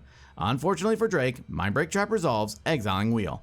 Drake activates his Sensei's Divining Top, looking at and rearranging the top 3. He gives the turn to Ashani. Ashani draws and casts a Talisman of Dominance. Remora triggers and Brandon draws. He casts Final Fortune and Brandon draws again. Final Fortune resolves and Ashani moves to his extra turn. Ashani draws and casts Ad Nauseam. Remora triggers and Brandon draws. In response, Brandon casts Force of Will, paying a life, exiling a blue card, targeting Ad Nauseam. Force of Will resolves and Ad Naus is countered. Unfortunately, this was Ashani's only out, so Ashani ends his turn and loses the game. Cruz draws and plays a Scrubland. He moves to combat and attacks Brandon with Will. Brandon takes it and Cruz passes. At the end of Cruz's turn, Brandon casts Enlightened Tutor. He fetches up a Mana Crypt onto the top of his library. During his upkeep, Brandon lets his Remora die. He draws and plays a Volcanic Island. He casts a Mana Crypt. He cracks his Jeweled Lotus to help cast his commander, Crom, Ludovic's Opus. He moves to Crombat and attacks Cruz with Crom. Cruz takes the hit, and in his second main phase, Brandon casts Dockside Extortionist. In response, Drake activates his top, drawing a card and putting top on top. Then Dockside enters, and Brandon creates 3 treasures. He casts his commander, Timna the Weaver. He ships the turn to Drake. During his draw step, Drake takes a damage through his Mana Vault. In his main phase, he plays a Command Beacon. He casts Aetherflux Reservoir. He passes to Cruz. At the end of Drake's turn, Cruz casts Red Elemental Blast, targeting Crom. In response, Brandon casts Swan Song, targeting Red Blast. Swan Song counters REB, and Cruz creates a 2/2 bird. Still in the end step, Cruz casts Eladamri's Call. Crom triggers, and Brandon draws. Eladamri's Call resolves, and Cruz fetches up a Ranger Captain of Eos into his hand. The turn moves to Cruz. Cruz draws and plays a Polluted Delta. He cracks it, pays a life, and fetches up a Bayou onto the battlefield. He casts Ranger Captain of Eos. Ranger Captain resolves, and Cruz fetches up a Viscera Seer into his hand. He ends his turn. During his upkeep, Brandon wins his Mana Crypt roll. He draws and plays a Windswept Heath. He cracks it, pays a life, and fetches up a Plateau onto the battlefield. He moves to combat and attacks Drake with Crom. Drake takes the hit, and in his second main phase, Brandon pays a life and draws a card through Timna. He casts a Chrome Mox, imprinting Dress down. He ships the turn. During his draw step, Drake takes a damage through his mana vault. He casts Sensei's Divining Top. Aetherflux Reservoir triggers, and Drake gains a life. He spends the top, and then gives the turn to Cruz. Cruz draws and plays a Badlands. He moves to combat and attacks Brandon with his bird. Brandon takes it, and in his second main phase, he casts his commander, Max the Daredevil. He passes. At the end of Cruz's turn, Brandon casts an overloaded Cyclonic Rift. In response, Drake flips his top, drawing a card and putting top on top. Still in response, Cruz cracks a clue, drawing a card. Rift resolves, bouncing all non-land permanents Cruz and Drake control. The turn moves to Brandon. During his upkeep, Brandon loses his mana control and takes 3 damage. He draws and plays an Underground Sea. He moves to combat, attacking Cruz with Crom and Drake with Timna. They both take it, and in his second main phase, Brandon pays 2 life and draws 2 cards through Timna. He casts Diabolic Intent, sacrificing Dockside as an additional cost. He fetches up a card into his hand. He casts Cabal Ritual with Threshold, adding 5 black. He casts Peer into the Abyss. He draws half of the cards in his library and loses half of his life, rounded up. He exiles Simeon's Spirit Guide from his hand, adding a red. He casts Final Fortune. He casts Imperial Seal. He fetches up a card onto the top of his library and loses 2 life. He moves to his extra turn. During his upkeep, Brandon wins his Mana Crypt roll. He draws and casts Thassa's Oracle. Oracle resolves, and in response to the trigger, he casts Tainted Pact. He exiles his library, putting Culling the Weak into his hand. Oracle's trigger resolves, and Brandon wins the game. Jay wins the tumbling contest and gets to start us off. Jay draws a card for turn and plays a Morphic Pool. He casts a Dark Ritual, adding 3 black. He casts Praetor's Grasp, targeting Alan. He fetches up a card from Alan's library into exile face down. He casts his commander, Rograkh, son of Rograkh. He passes. Alan draws and plays an Exotic Orchard. He casts a Mana Crypt. He casts his commander, Malcolm, Keen-Eyed Navigator. He casts Mox Diamond, discarding a Bloodstained Mire. He ships the turn. Kyle draws and plays a Flooded Strand. He cracks it, pays a life, and fetches up a Tropical Island onto the battlefield. He casts Elves of Deep Shadow. He ends his turn. Kevin draws and plays a Windswept Heath. He cracks it, pays a life, and fetches up a Savannah onto the battlefield. He also casts an Elves of Deep Shadow. He gives the turn to Jay. Jay draws and plays a Bloodstained Mire. He cracks it, pays a life, and fetches up a Volcanic Island onto the battlefield. With no other plays, he passes. During his upkeep, Alan loses his Mana Crypt roll and takes 3 damage. He draws and plays an Arid Mesa. He cracks it, pays a life, and fetches up a Volcanic Island onto the battlefield. He casts Glenhorn Buccaneer. In response, Kevin casts Force of Will, paying a life and exiling a blue card, targeting Glenhorn. In response, Alan casts Deflecting Swat for its alternate cost, changing the target of Force of Will to Swat itself. Force fizzles, and with no other interaction, Glenhorn resolves. Alan moves to combat and attacks Kyle with Malcolm and Jay with Glenhorn. Jay blocks with Rograkh and Kyle takes it. Malcolm triggers, creating a treasure. Still in combat, Alan activates Glenhorn, discarding a card and dealing 1 damage to each opponent and then drawing. Malcolm triggers, creating 3 treasures. He demonstrates a loop by activating Glenhorn, generating treasures, pinging the table to death, and Alan wins the game. It's Emma's first time playing CEDH, so she gets to start us off. Emma draws a card for turn and plays a Plains. She casts Alseid of Life's Bounty. She passes the turn. Matt draws a card for turn and casts a Jeweled Lotus. He plays an Urza Saga, getting its first counter. He cracks Jeweled Lotus to help cast his commander, Urza, Lord High Artificer. Urza enters and Matt creates a construct. He casts a Tormod's Crypt. He casts an Arcane Signet. He ends his turn. Alex draws and plays a Command Tower. He casts a Chrome Mox, imprinting Spell Pierce. He ships the turn. Alana draws and plays a Bloodstained Mire. She cracks it, pays a life, and fetches up a Badlands onto the battlefield. She casts her commander, Rograkh, son of Rograkh. She ends her turn. Emma draws, plays a Canopy Vista, and passes. At the end of Emma's turn, Alana casts Deadly Relic for its alternate cost, targeting Urza. In response, Matt casts Fierce Guardianship for its alternate cost, targeting Deadly Relic. In response, Alex casts Swansong, targeting Fierce Guardianship. Swansong resolves, Fierce Guardianship is countered, and Matt creates a 2/2 bird. Deadly Relic then resolves, destroying Urza. The turn moves to Matt. Matt draws, and in his first main phase, Urza Saga gets another counter. He moves to combat and attacks Alana with the bird and the construct. She takes it, and Matt passes the turn. Alex draws and plays a Mana Confluence. He casts Drannith Magistrate. He ends his turn. Alana draws and plays an Ancient Tomb. She ships the turn to Emma.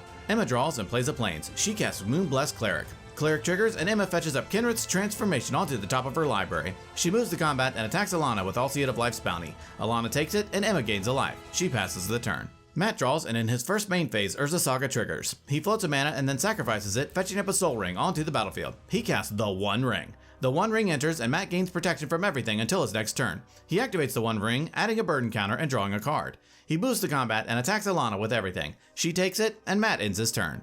Alex draws and plays an Ancient Tomb. He taps Mana Confluence to cast Skirk Prospector. He taps his Ancient Tomb to help cast Wheel of Fortune. In response, Alana casts Culling the Weak, sacrificing Rograkh and adding 4 black.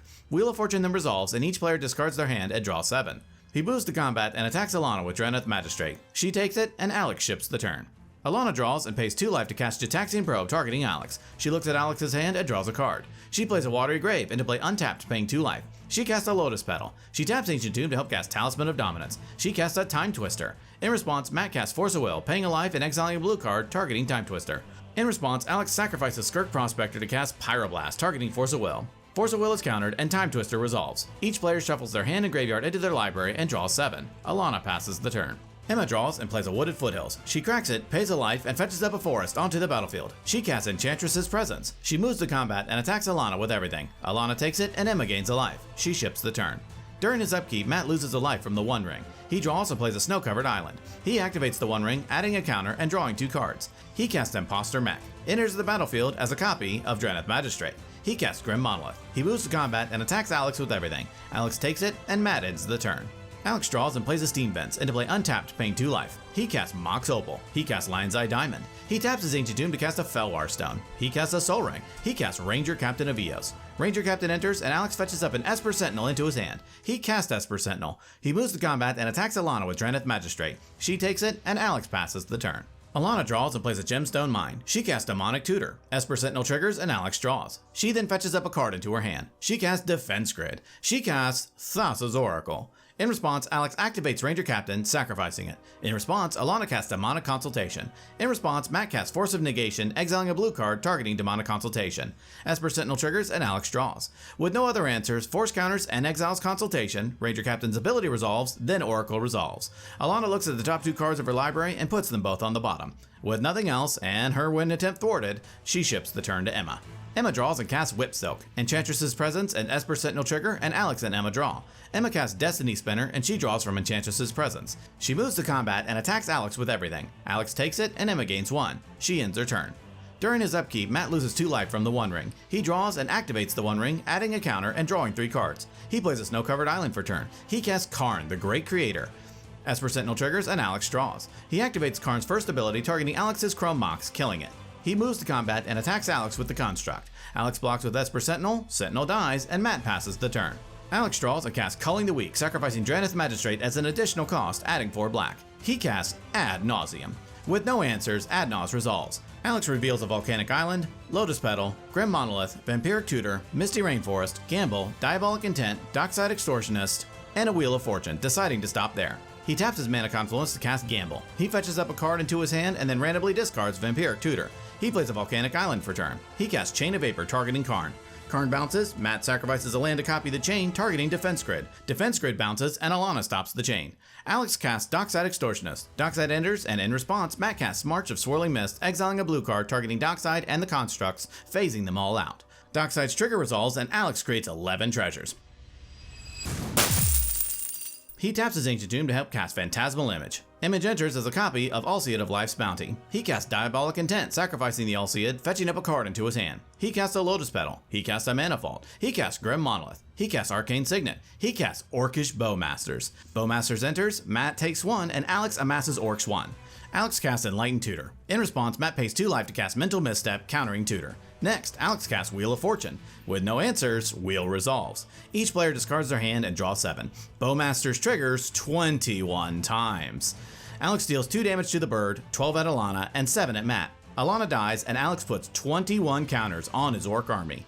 He casts Dark Ritual, adding 3 black. He casts a Spellseeker. It enters, and Alex fetches up a Tainted Pact into his hand. He casts Rhystic Study. Unfortunately unable to close it out, he passes the turn to Emma. Emma draws and plays a Sarah's Sanctum. She casts Spirit Mantle, Enchantress's Presence, and Rhystic Study trigger. Emma pays for Rhystic, and then she draws a card. Bowmasters triggers, and Alex targets Alseid of Life's Bounty. In response, Emma floats 4 white through Sarah's Sanctum. Then Alseid dies, and Alex amasses 1. Emma casts Retether, and Alex draws through Rhystic. Retether resolves, and Emma returns Canopy Cover, enchanting Destiny Spinner, and Whip Silk, enchanting Moon-Blessed Cleric. She moves to combat and attacks Alex with everything. Before damage, Emma casts Karamitra's Blessing, targeting Moon-Blessed Cleric. Rhystic Study triggers, and Alex draws. In response, Alex casts Tainted Pact. He holds priority and sacrifices his Lion's Eye Diamond, discards his hand, and adds 3 blue. Pact resolves, and he exiles cards until he finds Fierce Guardianship, putting it into his hand. He hard casts Fierce Guardianship, targeting Karamitra's Blessing. Blessing is countered, and then Alex takes the damage. Emma ends her turn.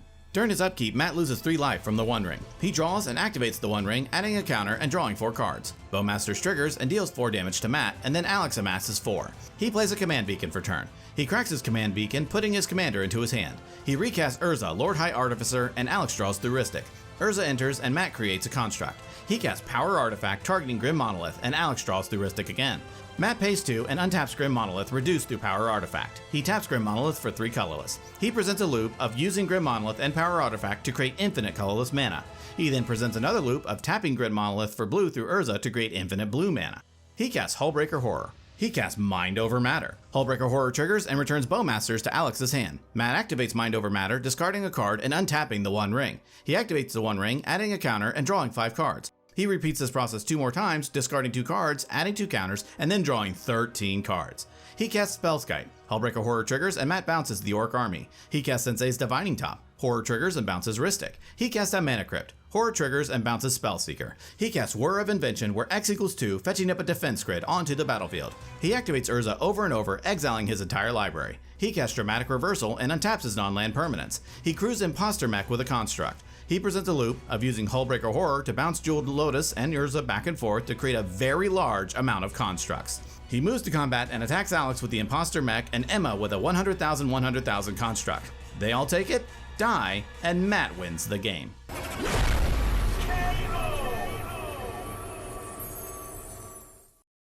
Alex was able to balance a card on his nose the longest and gets to start us off.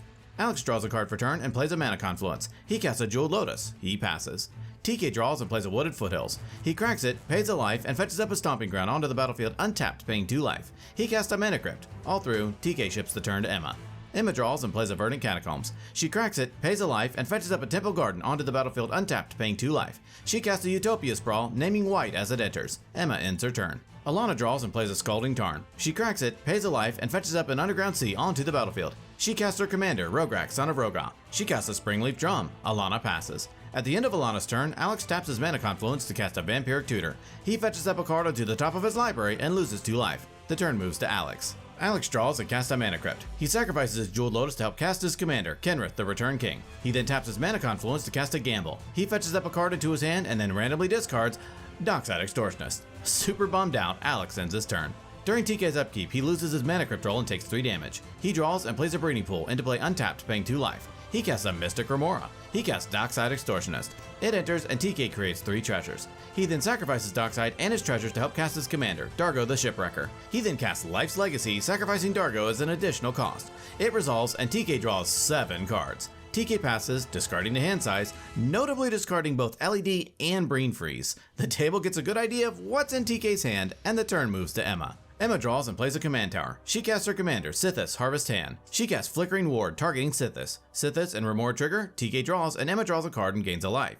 Flickering Ward resolves, and Emma names red as it enters. Emma passes. At the end of Emma's turn, Alana casts Chain of Vapor, targeting Remora. Remora triggers, and TK draws. Remora is bounced, and TK doesn't continue the chain. The turn moves to Alana.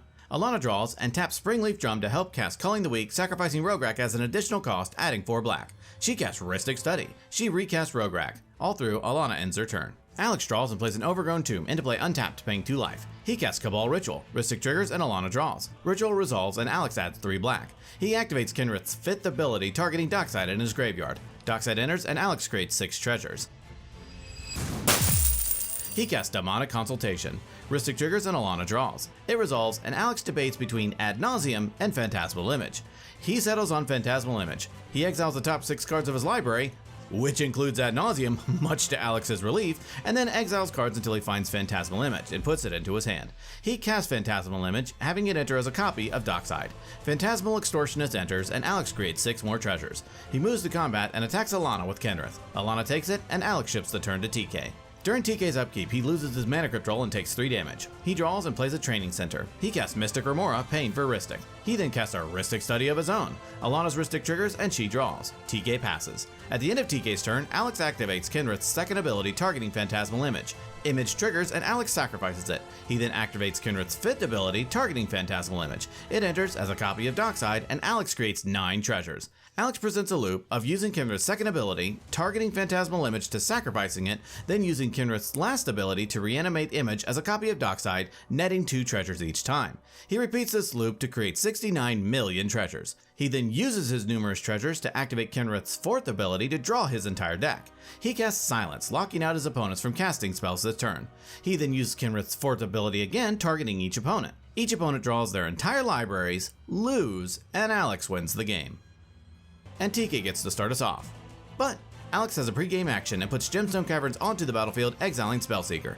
TK draws and plays a Tropical Island. He casts Birds of Paradise. He passes. Emma draws and plays a Forest. She casts Burgeoning. She passes. Alana draws and plays a Command Tower. Burgeoning triggers and Emma puts a Plains onto the battlefield. Alana casts her commander, Rograkh, son of Rograkh. She casts Mox Amber. She casts an Arcane Signet. She casts Ragavan, Nimble Pilferer. Alana passes. At the end of Alana's turn, Emma casts Path to Exile, targeting Ragavan. Ragavan is exiled, and Alana fails to find a basic land. Still in Alana's end step, Alex casts Mystical Tutor. He fetches up an Ad Nauseam onto the top of his library. The turn moves to Alex.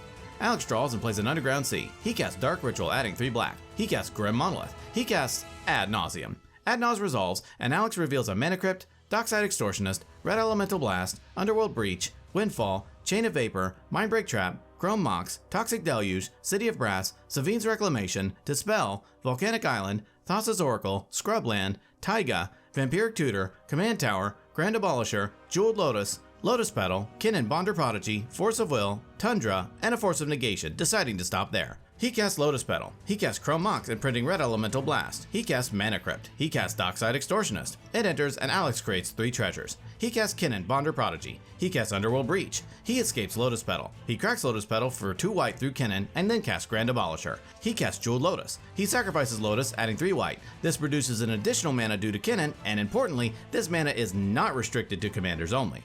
He then uses the 1 floating mana and cracks his last treasure to help cast Windfall. Everyone discards their hand and draws 16 cards. Alex casts Lion's Eye Diamond. He cracks LED, discards his hand, and adds 4 blue. He escapes LED again, cracks it again, this time adding 4 black. He escapes Tainted Pact, exiling his library except for the last 2 cards. He escapes Thassa's Oracle. Oracle enters, and Alex wins the game. Alex spun the card on his finger the longest and gets to start us off. Alex draws a card for turn and plays a Command Tower. He casts a Mystic Remora. He passes. Brandon draws and plays an Ancient Tomb. He taps it to cast Talisman of Creativity. Remora triggers and Alex draws. Brandon then taps his Talisman to cast a Mystic Remora of his own. Alex draws off of Remora and in response, not wanting to share the fun, pays 2 life to cast Mental Misstep, countering Brandon's Remora. Brandon grumbles and ships the turn to Ashani. Ashani draws and plays an Ancient Tomb. He casts his commander, Rograkh, son of Rograkh. He casts Mox Amber. Remora triggers and Alex draws. Ashani taps his Ancient Tomb to cast Trinisphere. Remora triggers and Alex draws again. Trinisphere resolves, much to the dismay of the table. All through, Ashani passes to Emma.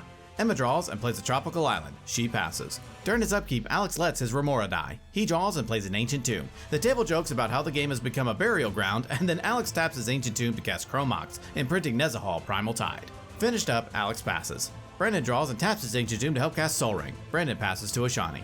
Ashani draws and plays a Black Cleave Cliffs. He taps Ancient Tomb to help cast Karn, the Great Creator. Alex and Brandon sigh, and Ashani activates Karn's first ability, targeting Chrome Mox, killing it. With a commanding board state, Ashani ends his turn. Emma draws and plays a Guy's Cradle. She does nothing else and ships the turn to Alex. Alex draws and plays a Yavimaya Coast. He taps Ancient Tomb and Yavimaya Coast to help cast his commander, Kinnan Bonder Prodigy. He ends his turn. Brandon draws, does nothing, and passes. Ashani draws and plays a Mana Confluence. He taps Ancient Tomb and Mana Confluence to help cast his other commander, Tevesh Zot, Doom of Fools. He activates Tevesh's first ability, creating 2 Thralls. He activates Karn's first ability with no targets, and then gives the turn to Emma. Emma draws and plays an Underground Sea. She passes. Alex draws and plays a Tropical Island. He moves to combat and attacks Tevesh Zot with Kinnan. Ashani blocks with a Thrall, and Alex ends his turn. Brandon draws, glares at Ashani's board, and passes. Ashani draws and plays a Beseiju, who shelters all into play tapped. He activates Tevesh's first ability, creating 2 more Thralls. He activates Karn's first ability with no targets. All through, Ashani ships the turn to Emma. Emma draws, glares at Trinisphere, and passes, discarding to hand size. Alex draws and plays an island. He taps Ancient Tomb to help cast Spellskite. He moves to combat and attacks Tevesh Zot with Kinnan. Ashani chumps with a Thrall, and Alex ends his turn. Brandon draws and plays a Watery Grave into play untapped, paying 2 life. He passes. Ashani draws and plays a Swamp. He activates Tevistot's first ability, creating 2 more Thralls. He activates Karn's first ability with no targets. Slowly growing his board and now threatening Tevish's ultimate, Ashani passes to Emma. Emma draws, sighs, and passes, discarding to hand size. Alex draws and plays the Yavimaya, Cradle of Growth, as his land for turn. He taps Ancient Tomb to help cast Reclamation Sage. It enters, destroying Trinisphere. Brandon and Emma cheer at possibly getting to play Magic again, and Alex moves to combat. He attacks Tevish with Kennen. Ashani chump blocks with a Thrall, and Alex passes. At the end of Alex's turn, Brandon casts Mystical Tutor, fetching up a Chain of Vapor onto the top of his library. Brandon draws and casts Lotus Petal. He casts his commander, Rograkh, son of Rograkh. He casts Chain of Vapor, targeting Tevish Zot. Tevish Zot is bounced, and Ashani does not continue the chain. All through, Brandon passes to Ashani. Ashani draws and activates Karn's first ability, targeting Lotus Petal, killing it. He taps Ancient Tomb to recast Tevish Zot. In response, Alex hard casts Force of Negation, countering and exiling Tevish. Ashani plays a Snow-Covered Swamp and ships the turn to Emma. Emma draws and casts Rhystic Study. She passes. Alex draws and plays a Snow-Covered Forest. He taps Ancient Tomb to help cast Nyx Bloom Ancient. Rhystic triggers and Emma draws. Finished up, Alex ends his turn. Brandon draws, does nothing, and passes. At the end of Brandon's turn, Ashani taps Boseiju, who shelters all, and pays 4 life to help cast a very painful Dismember, targeting Nyx Bloom Ancient, paying the Rhystic tax. Nyx Bloom dies, and the turn moves to Ashani. Ashani draws and plays a Luxury Suite. He taps his Ancient Tomb to help recast Tevish Zot, tapping Mana Confluence to pay for Rhystic. He activates Tevish's second ability, sacrificing a Thrall and drawing 2 cards. He activates Karn's first ability with no targets. All through, Ashani passes to Emma. Emma draws and casts Noble Hierarch. She passes. Alex draws and taps Ancient Tomb to help activate Kennen. He looks at the top 5, putting Perplexing Chimera onto the battlefield. He moves to combat and attacks Tevish with his Reclamation Sage and Kennen. Ashani blocks each with a Thrall, and finished up, Alex ends his turn. Brandon draws, does nothing, and passes. Ashani draws and casts Demonic Tutor. Rhystic triggers and Emma draws. Then Ashani fetches up a card into his hand. He then taps Ancient Tomb and Boseiju to help cast an uncounterable Yockelhops. Rhystic triggers and Emma draws. Yockelhops resolves, leaving just Karn, Tevish Zot, and Rhystic Study on the battlefield. The table discusses for a minute and decides that they'd rather not suffer a slow and grindy death, concede, and Ashani wins the game. And Brandon gets to start us off. But Ashani has a pre-game action, putting Leyline of the Void onto the battlefield. Brandon draws and plays a Flooded Strand. Having learned his lesson from the last game, he casts his commander, Rograkh, son of Rograkh. He casts Paradise Mantle. He casts a Mana Crypt. He cracks his Flooded Strand, pays a life, and fetches up an Underground Sea onto the battlefield. He equips Paradise Mantle to Rograkh. He exiles Simian Spirit Guide from his hand, adding a red. Brandon then casts a Time Twister. After some moans and groans, everyone shuffles their hands and graveyards into their libraries and draws 7. Brandon casts a Mox Amber and finishes his turn. Ashani draws and plays a Command Tower. He casts his commander, Rograkh, son of Rograkh. He ends his turn. Emma draws and plays a Scrubland. She casts Esper Sentinel. She passes. Alex draws and plays a Mana Confluence. He taps it to cast Skirk Prospector. All through, he ships the turn to Brandon. During his upkeep, Brandon wins his Mana Crypt roll. He draws and plays a Steam Vents into play tapped. He casts Conqueror's Flail, paying for Esper. He attempts to equip Flail to Rograkh, and in response, Ashani casts Vampiric Tutor. Esper Sentinel triggers and Emma draws. Then Ashani fetches up a card onto the top of his library and loses 2 life. Flail then equips to Rograkh, and with nothing else, Brandon passes the turn. Ashani draws and plays a Luxury Suite. He casts a Mana Crypt. Esper Sentinel triggers and Emma draws. He casts a Skull Clamp. He casts a Tangle Wire. Finished up, Ashani passes to Emma. During Emma's upkeep, she taps her permanents through Tangle Wire. She draws and plays an Arid Mesa. She cracks it, pays a life, and fetches up a Taiga onto the battlefield. She casts a Noble Hierarch and ends her turn. During Alex's upkeep, he taps his permanents through Tangle Wire. He draws and plays a Blood Crypt into play untapped, paying 2 life. He casts a Mox Opal. Esper Sentinel triggers and Emma draws. All through, Alex ships the turn to Brandon. During Brandon's upkeep, he taps his permanents through Tangle Wire. He then wins his Mana Crypt roll. He draws and plays a Gemstone Mine as his land for turn. He casts Dockside Extortionist. It enters and Brandon creates 6 treasures. He passes. During Ashani's upkeep, he removes a Fade counter from Tangle Wire, then taps his permanents through Tangle Wire. He then loses his Mana Crypt roll and takes 3 damage. He draws and casts Imperial Seal. Esper Sentinel triggers and Emma draws. In response, Brandon casts Swan Song, targeting Seal, paying the Esper tax. In response, Ashani casts Red Elemental Blast, targeting Swan Song. In response, Brandon hard casts Force of Negation, targeting Imperial Seal. Force counters and exiles Imperial Seal, and then Blast counters Swan Song. Next, Ashani casts a Sphere of Resistance. Finished up, Ashani passes to Emma. During Emma's upkeep, she taps her permanents through Tangle Wire. She draws and plays a Mana Confluence. She ends her turn. During Alex's upkeep, he taps his permanents through Tangle Wire. He draws, plays a Tundra, and passes. During Brandon's upkeep, he taps his permanents through Tangle Wire and then wins his Mana Crypt roll. He draws and plays a Badlands. He casts his commander, Silas Wren, Seeker Adept. All through, Brandon passes to Ashani. During Ashani's upkeep, he removes the Fade counter from Tangle Wire, then taps his permanence through Tangle Wire. He then wins his Mana Crypt roll. He draws and equips Skull Clamp to Rograkh, killing it and drawing 2 cards. He casts a Lion's Eye Diamond, paying for Esper. He passes. At the end of Ashani's turn, Emma taps Mana Confluence to help cast Vampiric Tutor. She fetches up a card onto the top of her library and loses 2 life. The turn moves to Emma. During Emma's upkeep, she taps her permanence through Tangle Wire. She draws and plays a Marsh Flats. She cracks it, pays a life, and fetches up a Tundra onto the battlefield. She taps Mana Confluence to help cast Dockside Extortionist. It enters, and Emma creates 16 treasures. She casts her commander, Sisay, Weatherlight Captain. She activates Sisay and fetches up a Ragavan, Nimble Pilferer, onto the battlefield. She activates Sisay again and fetches up a Niambi, Esteemed Speaker, onto the battlefield. Niambi triggers, and Emma returns Dockside to her hand. She recasts Dockside, creating 16 more treasures. Brandon begins to regret not sacrificing his treasures as Emma activates Sisay again. She fetches up an Emil the Blessed onto the battlefield. She activates Emil, flickering Dockside. She demonstrates a loop of activating Emil to flicker Dockside, netting more treasures each time, creating infinite treasures. She activates Sisay and fetches up Selvala, Heart of the Wilds, onto the battlefield. She then activates Emil, this time targeting Sisay. Sisay flickers, Selvala triggers, and then Emma draws a card. She then demonstrates another loop of activating Emil to flicker Sisay and drawing a card through Selvala each time Sisay re-enters. She draws her deck and then casts all of her creatures. She then casts Finale of Devastation, where X equals 420,069, and with a nice army at her disposal, Emma moves to combat, attacking her opponents with everything. They all take it, die, and Emma wins the game.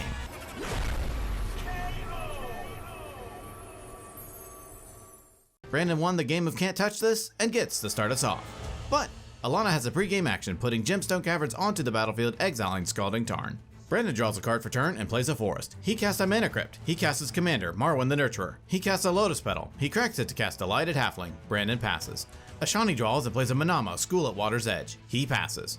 Alana draws and plays a Verdant Catacombs. She cracks it, pays a life, and fetches up an Underground Sea onto the battlefield. She casts Arcane Signet. She casts her commander, Rograkh, son of Rograkh. She casts Paradise Mantle. She equips Mantle to Rograkh and ships the turn to Peter. Peter draws, plays a Command Tower, and passes. During his upkeep, Brandon loses his Mana Crypt roll and takes 3 damage. He draws and casts an Elvish Mystic. Marwyn triggers and gets a +1/+1 counter. He casts Selvala, Heart of the Wilds. Marwyn triggers and gets another counter. Brandon ends his turn. Ashani draws and plays a Mana Confluence. He taps it to help cast out Counterbalance. He casts Chromox, imprinting Stern Scolding. Ashani passes the turn. Alana draws and casts a Mana Crypt. Counterbalance triggers, and Ashani reveals a Dark Ritual. Alana plays a Marsh Flats for turn. She cracks it, pays a life, and fetches up a Badlands onto the battlefield. She casts Praetor's Grasp, targeting Peter. She fetches up a card from Peter's library into exile face down. She casts the One Ring from exile. It enters, and Alana gains protection from everything. She activates the One Ring, adding a burning counter and drawing a card. Alana ships the turn. Peter draws and plays an Underground Sea. He casts Phantasmal Image. It enters as a copy of Selvala. Peter passes. During his upkeep, Brandon wins his Mana Crypt roll. He draws and casts his own One Ring. It enters, and Brandon gains protection from everything. He activates the One Ring, adding a counter and drawing a card. He casts a Jeweled Lotus and ships the turn to Ashani. Ashani draws and plays a Cephalid Colosseum for turn. He taps it to help cast a Rhystic Study. Ashani ends his turn. During her upkeep, Alana loses a life to the One Ring. She also wins her Mana Crypt roll. She draws and activates the One Ring, adding a counter and drawing 2 cards. She plays a Watery Grave into play untapped, paying 2 life. She casts her other commander, Silas Wren, Seeker Adept, paying for Rhystic. Alana gives the turn to Peter. Peter draws and plays a Badlands. He casts a Witchclaw Talisman. Counterbalance and Rhystic trigger, and in response, Alana flashes in an Orcish Bowmasters. Rhystic triggers and Ashani draws. It enters, pings Delighted Halfling, and Alana masses Orcs 1. Then Ashani draws through Rhystic, Bowmasters triggers, kills Halfling, and Alana amasses. Then Ashani reveals an Opposition Agent through Counterbalance, and Witchclaw resolves. He activates Selvala, adding 2 white to cast Grand Abolisher. Counterbalance and Rhystic trigger, Ashani draws, Bowmasters triggers, pings Elvish Mystic, and Alana amasses. Then Ashani reveals a land off of Counterbalance, and with Abolisher still in the stack, Brandon hard casts Force of Vigor, targeting Rhystic and Counterbalance, paying for Rhystic. In response, Ashani taps Mana Confluence to cast a Swan Song. Force is countered, and Brandon creates a 2/2 bird. Then Abolisher resolves, and Peter passes the turn. During his upkeep, Brandon loses his Mana Crypt roll and takes 3 damage. He also loses a life to the One Ring. He draws and activates the One Ring, adding a counter and drawing 2. Bowmasters triggers twice, kills Grand Abolisher, and Alana amasses 2. Brandon casts Leaf Crown Visionary, paying for Rhystic. Marwyn triggers and gets a +1/+1 counter. He casts Rishkar's Expertise, paying for Rhystic again. Then Brandon draws 5 cards and casts Dusk Watch Recruiter. Counterbalance, Rhystic, and 5 Bowmasters trigger. Alana kills Marwyn, amasses 5, Ashani draws through Rhystic, Bowmasters triggers, Alana targets Peter's Selvala, and Phantasmal Image triggers, and then Peter sacrifices it. Then Ashani ignores Counterbalance, and Recruiter resolves. Brandon plays a Gaia's Cradle for turn. Finished up, Brandon passes. Ashani draws and plays a Morphic Pool. He casts a Jeweled Lotus. He cracks it to help cast his commander, Talion the Kindly Lord. It enters and Ashani chooses 1. Ashani ends his turn. During her upkeep, Alana loses 2 life to the One Ring. She also wins her Mana Crypt roll. She draws and activates the One Ring. In response, Ashani casts Dark Ritual, adding 3 black. He flashes in a Notion Thief. It enters, and in response to the One Ring, Alana casts Snap, targeting Notion Thief. Counterbalance and Ristic trigger, Alana doesn't pay, and Ashani declines to draw due to Bowmasters. Then Ashani reveals a copy artifact through Counterbalance, countering the spell. Then Alana adds a counter, and Ashani draws 3 cards through Notion Thief. Bowmasters triggers 3 times, kills Notion Thief, pings Talion twice, and Alana amasses 3. Next, Alana casts Mystic Remora, paying for Ristic. Talion and Counterbalance triggers, and Ashani reveals Demonic Consultation, countering Remora. Then Alana loses 2, and Ashani draws a card through Talion. She moves to combat and attacks Ashani with Silas and her Orc army. Ashani takes 16, and Alana ends her turn. Peter draws and plays a Flooded Strand. He cracks it, pays a life, and fetches up a Tundra onto the battlefield. He activates Wishclaw, fetching up a card into his hand and giving Wishclaw to Ashani. He casts Silence. Ristic, Talion, and Counterbalance trigger. Ashani reveals a Flesh Duplicate, then Peter loses 2, and Ashani draws. Bowmasters triggers, Alana pings Ashani, amasses 1, then Ashani draws through Ristic. Bowmasters triggers again, Alana pings Ashani again, and amasses 1. In response to Silence, Brandon activates Duskwatch Recruiter, looking at the top 3, failing to find. Then Brandon casts Crop Rotation, sacrificing a forest as an additional cost. Ristic, Counterbalance, and Talion trigger, Brandon loses 2 and Ashani draws. Bowmasters triggers, Alana pings Ashani, amasses 1, then Ashani reveals a Mana Drain through Counterbalance, then Ashani draws through Ristic, and Crop Rotation resolves. Brandon fetches up an Ancient Tomb onto the battlefield. Then Silence resolves, locking out opponents this turn. Peter casts Dockside Extortionist. Counterbalance, Ristic, and Talion trigger, Peter loses 2 and Ashani draws. Bowmasters triggers, Alana pings Ashani and amasses 1, Ashani draws through Ristic. Bowmasters triggers again, Alana pings Ashani and amasses 1 again, then Ashani reveals a Trick Bind, countering Dockside. Unfortunately stopped through Counterbalance, Peter passes the turn. During his upkeep, Brandon loses 2 life to the One Ring. He also wins his Mana Crypt roll. He draws and plays a Yavimaya, Cradle of Growth for turn. He casts Autumn's Veil. Counterbalance, Ristic, and Talion trigger, Brandon loses 2 and Ashani draws. Alana pings Ashani through Bowmasters and amasses 1. Brandon pays for Ristic, then Ashani reveals a Dispel through Counterbalance, countering the spell.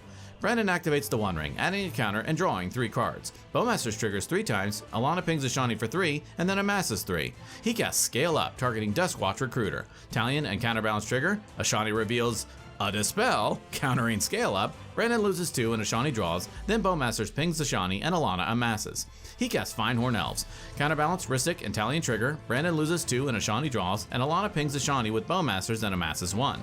Then Ashani ignores Ristic and Counterbalance, and Elves resolves. He taps his Ancient Tomb and cracks his Jeweled Lotus to help recast his commander, Marwyn the Nurturer. Counterbalance, Ristic, and Talion trigger, Brandon loses 2 and Ashani draws, Alana pings Ashani through Bowmasters and amasses 1, and Ashani ignores Ristic and Counterbalance. Brandon moves to combat and attacks Ashani with everything. Ashani blocks Selvala with Talion and takes the rest. All through, Brandon passes.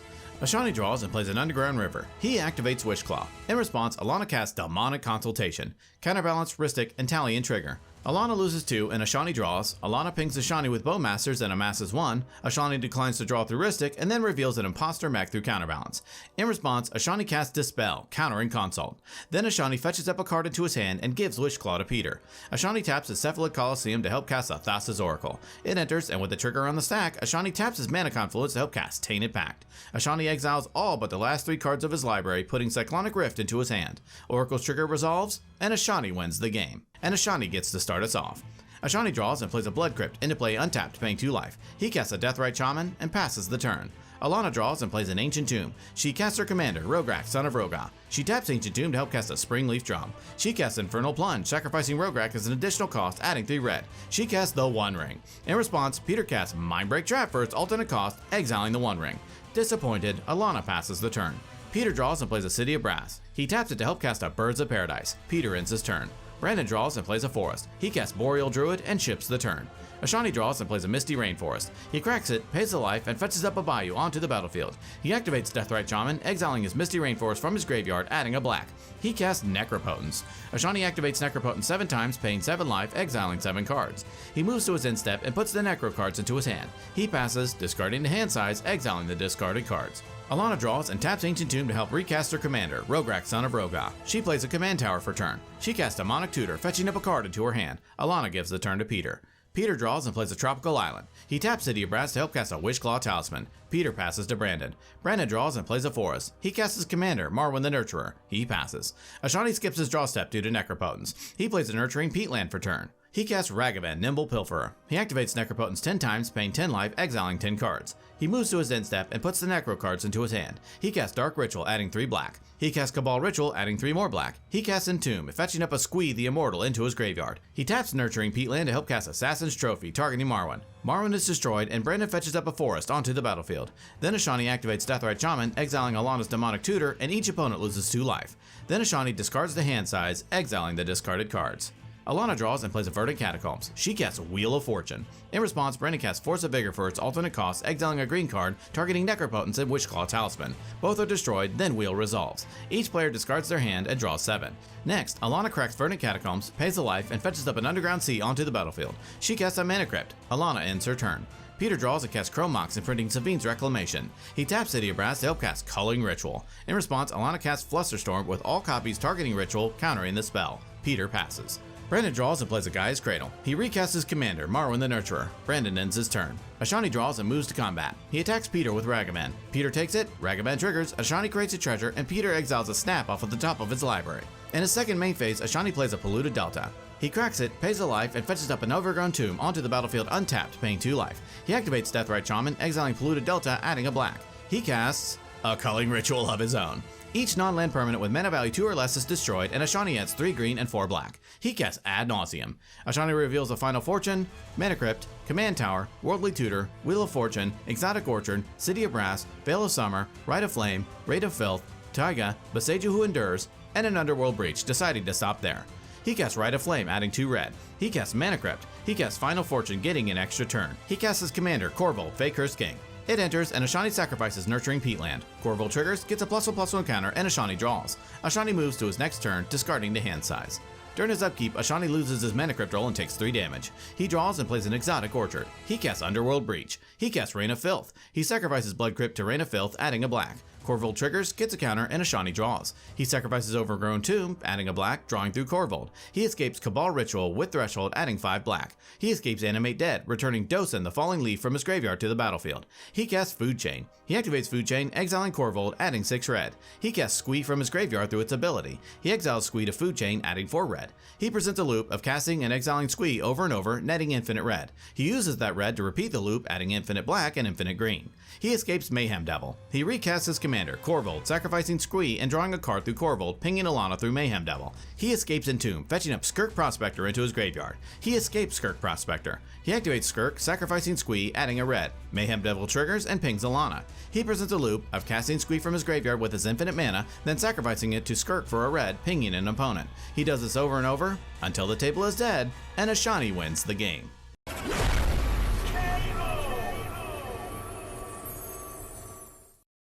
Alana won the game of first move, last move, and gets to start us off. Alana draws a card for turn and plays a Misty Rainforest. She cracks it, pays a life, and fetches up an Underground Sea onto the battlefield. She casts her commander, Rograkh, son of Rograkh. She casts a Lotus Petal. She casts Calling the Weak, sacrificing Rograkh as an additional cost, adding 4 black. She casts Rhystic Study. She recasts her commander, Rograkh. She casts Paradise Mantle. With an explosive turn 1 and a completely empty hand, Alana passes the turn.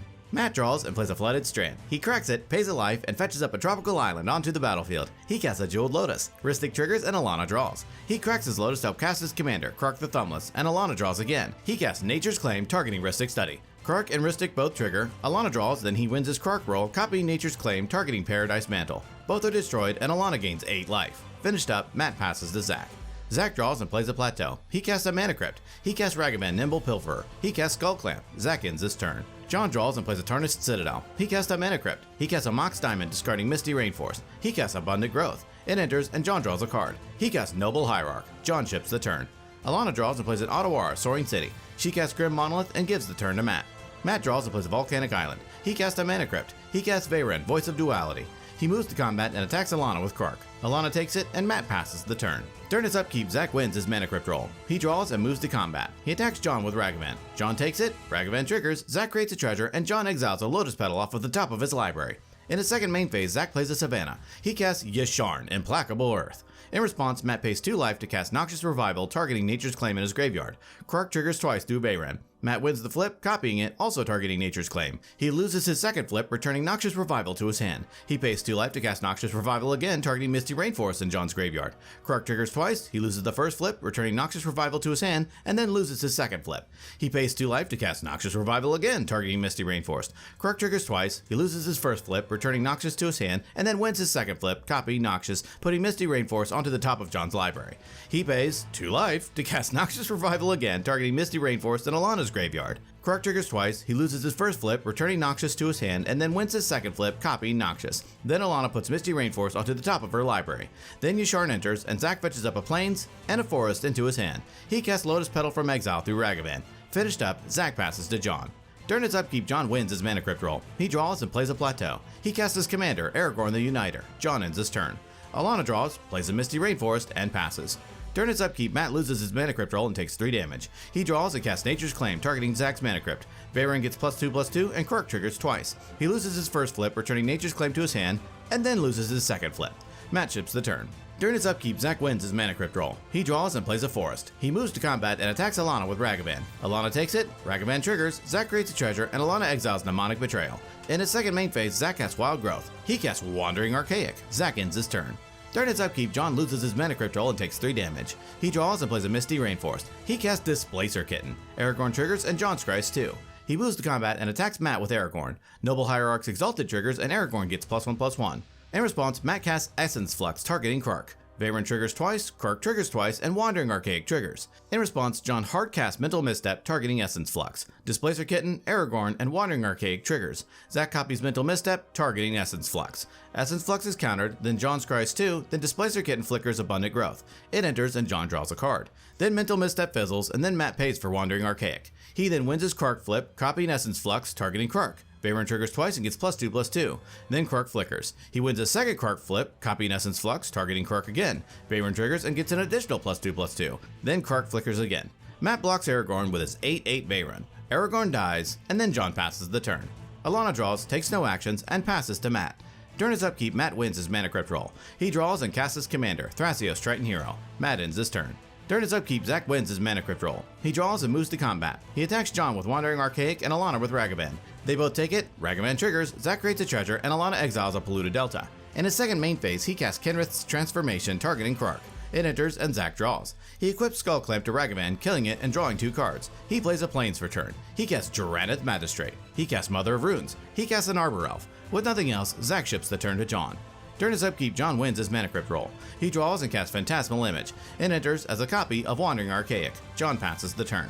Alana draws and casts Mox Opal. She passes. During his upkeep, Matt loses his Mana Crypt roll and takes 3 damage. He draws and passes the turn.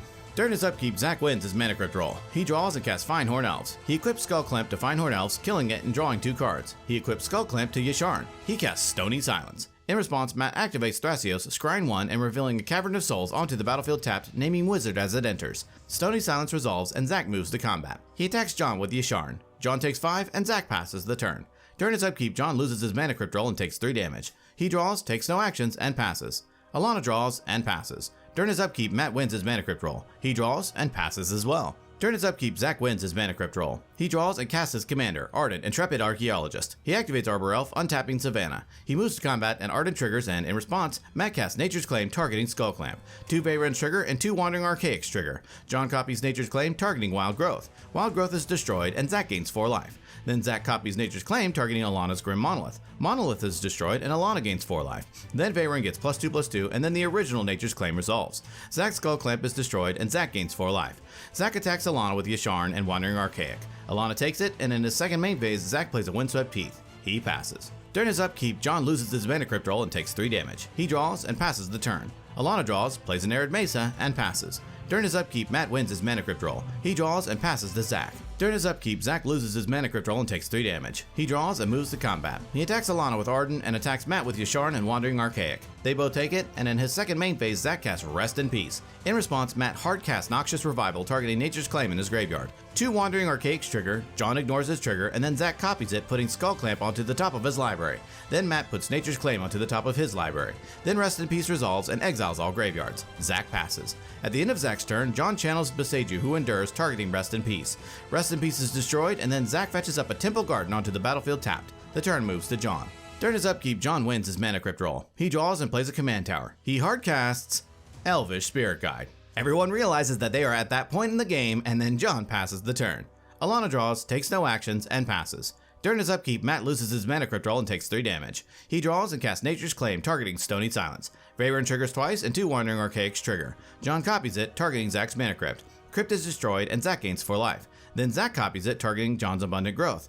It is destroyed, and John gains 4 life. Then Veyron gets +2/+2, and then Stony Silence is destroyed, with Zach gaining 4 life. Matt passes. Zach draws and moves to combat. He attacks Alana with Arden and Matt with Yasharn and Wandering Archaic. Matt blocks Archaic with his Elk and Thrasios. Before blocks, Matt activates Thrasios. In response, Zach casts a Braid targeting Thrasios. Wandering Archaic triggers and Zach pays. Then Thrasios dies, then Matt scries 1, revealing a Gaia's Cradle onto the battlefield tapped. Then Alana takes it, and Zach ends his turn. During his upkeep, John wins his mana crypt roll. He draws and casts Savine's Reclamation, targeting Abundant Growth in his graveyard. Displacer Kitten and a Wandering Archaic trigger. John pays for Archaic, then flickers his mana crypt. Then John returns Abundant Growth from his graveyard to the battlefield. It enters, and John draws a card. He casts Arcane Signet, flickering Abundant Growth with Displacer Kitten, drawing when it enters. He casts Esper Sentinel. John ships the turn to Alana. Alana draws and passes. During his upkeep, Matt loses his mana crypt roll and takes 3 damage. He draws and casts Mox Amber. Esper triggers and Matt pays. Matt passes the turn to Zach. Zach draws and moves to combat. He attacks Matt with Arden, Yasharn, and Wandering Archaic. In response, Matt casts Chain of Vapor, targeting Wandering Archaic. 2 Vayrens, 2 Wandering Archaics, and Esper Sentinel all trigger. John draws, then John copies the Chain of Vapor, targeting Mother of Runes. In response, Zach activates Mother of Runes, targeting Wandering Archaic. In response, Alana casts a Chain of Vapor of her own, targeting Yasharn. 2 Wandering Archaics and Esper trigger. John draws, John copies the chain, targeting Drannith Magistrate. Drannith bounces, Zach's Wandering Archaic trigger resolves, Zach copies the chain, targeting John's Wandering Archaic. Phantasmal Image triggers, and John sacrifices it. Then Alana's Chain of Vapor resolves, and Yasharn bounces back to Zach's hand. Zach continues the chain, sacrificing a land, targeting Veyron. In response, Matt casts Veil of Summer. Wandering Archaic triggers, and Matt pays. Veil resolves, and Matt draws. Then the copy of chain fizzles. Mother of Rune's ability resolves, and Zach gives Wandering Archaic protection from blue. Then Matt pays for Archaic, then Veyron gets +2/+2. Then Matt blocks Arden with Veyron, and takes the rest, and Arden dies. In his second main phase, Zach cracks his Windswept Teeth and pays a life. In response, Alana cracks her Arid Mesa and Misty Rainforest, paying 2 life, fetching up a Badlands onto the battlefield, and fetching up a Volcanic Island onto the battlefield. Then Zach fetches up a Taiga onto the battlefield. He recasts Drannith Magistrate. In response, John cracks his Misty Rainforest, pays a life, and fetches up a Volcanic Island onto the battlefield. Then Drannith resolves, and Zach casts Eternal Witness. It enters, and Zach returns Stony Silence from his graveyard to his hand. He casts Stony Silence. Esper triggers, and in response, John casts Eladamri's Call. Displacer Kitten and Wandering Archaic trigger. Zach copies it, and in response, Alana casts Born Upon a Wind. Wandering Archaic triggers, and Zach copies it. It resolves, and Zach draws. Then Alana's resolves, and she draws. Then Zach fetches up a Dockside Extortionist into his hand. Still in response, Zach flashes in a Dockside Extortionist through Born Upon a Wind. It enters, and Zach creates 8 treasures. Still in response, Zach flashes in a Yasharn. Yasharn enters, and Zach fetches up a Plains and a Forest into his hand. Then Displacer Kitten flickers Mana Crypt, and then Eladamri's Call resolves. John fetches up a Grand Abolisher into his hand. Then John draws from Esper, and Stony Silence resolves. Next, Zach plays a Forest return. He casts Finale of Devastation where X equals 3. Zach fetches up an Archon of Emeria onto the battlefield. All finished up, Zach passes to John. During his upkeep, John wins his Mana Crypt roll. He draws and plays an Exotic Orchard onto the battlefield tapped through Archon of Emeria. John passes. Alana draws and casts Dockside Extortionist. It enters, and Alana creates 8 treasures. Alana passes. During his upkeep, Matt loses his Mana Crypt roll, takes 3 damage, and dies. The turn moves to Zach. Zach draws and moves to combat. He attacks Alana with Archon, Yasharn, and Archaic. Alana takes it all, and in his second main phase, Zach plays a Plains. He recasts Mother of Runes and passes. At the end of Zach's turn, John flashes in an Archivist of Ogma. During his upkeep, John loses his Mana Crypt roll and takes 3 damage. He draws and casts Grand Abolisher. John ends his turn. Alana draws and casts Praetor's Grasp, targeting John. Wandering Archaic and Esper trigger, John draws, then Zach copies Grasp, also targeting John. They both fetch up cards from John's library into exile face down. Alana passes. Zach draws and moves to combat. He attacks Alana with Archon, Yasharn, and Wandering Archaic. Alana takes it, and in his second main phase, Zach casts Stoneforge Mystic. It enters, and Zach fetches up a Colossus Hammer into his hand. Archivist of Ogma triggers, and John gains a life and draws a card. Zach plays a Gemstone Caverns and passes the turn. During his upkeep, John wins his Mana Crypt roll. He draws and plays an Arid Mesa into play tapped. He casts Delighted Halfling. John ships the turn. Alana draws and casts Ragavan Nimble Pilferer. She passes. Zach draws and recasts his commander, Arden. He plays an exotic orchard for turn. He activates Stoneforge Mystic, putting Colossus Hammer onto the battlefield. He moves to combat and Arden triggers. Zach moves Colossus Hammer onto Wandering Archaic. He attacks Alonda with Wandering Archaic and John with Yasharn. Before blocks, Zach activates Mother of Runes, giving Wandering Archaic protection from red until the end of turn. They both take it, and Alana dies. Zach passes the turn. During his upkeep, John wins his Mana Crypt roll. He draws and casts the One Ring. It enters, and John gains protection from everything. John ends his turn. Zach draws and casts Eladamri's Call, paying for Esper. In response, John hardcasts Fierce Guardianship, Displacer Kitten, and a Wandering Archaic trigger. John unfortunately forgot. Zach copies Fierce, countering Fierce. Then Displacer Kitten flickers Abundant Growth, and John draws a card. Then Zach fetches up an Elish Norn Grand Cenobite into his hand. Archivist of Ogma triggers, and John gains a life and draws a card. Zach passes. During his upkeep, John loses his Mana Crypt roll and takes 3 damage. He draws and plays a Steam Prince, into play tapped. He casts an overloaded Cyclonic Rift, Displacer Kitten, and Wandering Archaic trigger. Zach copies Rift, bouncing all of John's non-land permanents. Then Kitten fizzles, and then all of Zach's non-land permanents are bounced. He cracks his Arid Mesa, pays a life, and fetches up a Taiga onto the battlefield. He casts a Mana Crypt. He casts a Mox Diamond, discarding Gemstone Mine. He exiles Elvish Spirit Guide from his hand, adding a green. He recasts the One Ring. It enters, and John gains protection from everything. He activates the One Ring, adding a burning counter and drawing a card. Finished up, John passes, discarding to hand size. Zach draws and casts Dockside Extortionist. It enters, and Zach creates 3 treasures. He casts Drannith Magistrate. He casts Stony Silence. He casts Arden. Zach ends his turn. During his upkeep, John loses a life to the One Ring. He also wins his Mana Crypt roll. He draws and plays a City of Brass. He casts Underworld Breach. He casts Swords to Plowshares, targeting Drannith Magistrate. In response, Zach casts what he exiled with Praetor's Grasp, Silence. Silence resolves, then Swords resolves, Drannith is exiled, and Zach gains a life. Unfortunately locked out, John passes, sacrificing Underworld Breach. Zach draws and casts Colossus Hammer. He moves to combat, and Arden triggers. Zach moves Colossus Hammer onto Dockside. He attacks John with Arden and Dockside. John takes it all and goes to 1 life. In his second main phase, Zach casts Archon of Emeria. Zach passes the turn. During his upkeep, John's Mana Crypt and One Ring both trigger. In response, John casts Angel's Grace. He loses the life to the One Ring, but still goes to 1. He also wins his Mana Crypt roll. He draws and passes back to Zach. Zach draws and moves to combat. He attacks John with everything. John takes it all, dies, and Zach wins the game.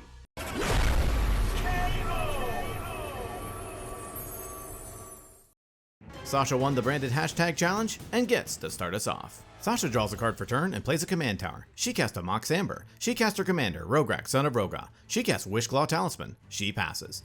Corey draws and plays a Flooded Strand. He cracks it, pays a life, and fetches up a volcanic island onto the battlefield. He casts Mystic Remora and passes. Ian draws and plays a Watery Grave into play untapped, paying 2 life. He casts Deathrite Shaman and ends his turn. Ryan draws and plays a Badlands. He casts a Soul Ring. Remora triggers and Corey draws. Ryan ships the turn. Sasha draws, takes no actions, and passes.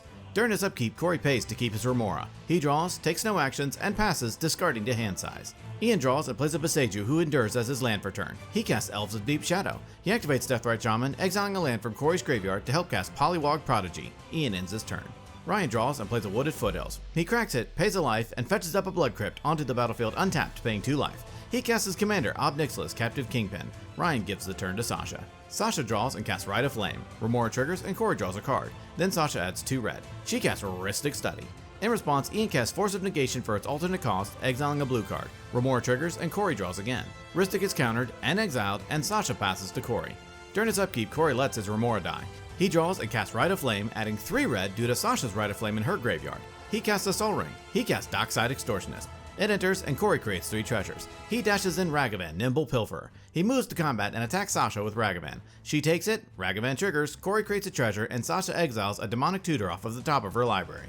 In his second main phase, Corey casts Demonic Tutor from exile, fetching up a card into his hand. He casts Mox Opal. Polywog Prodigy triggers, and Ian draws a card. He casts Esper Sentinel. Finished up, Corey passes. Ian draws and taps Elves of Deep Shadow, adding a black.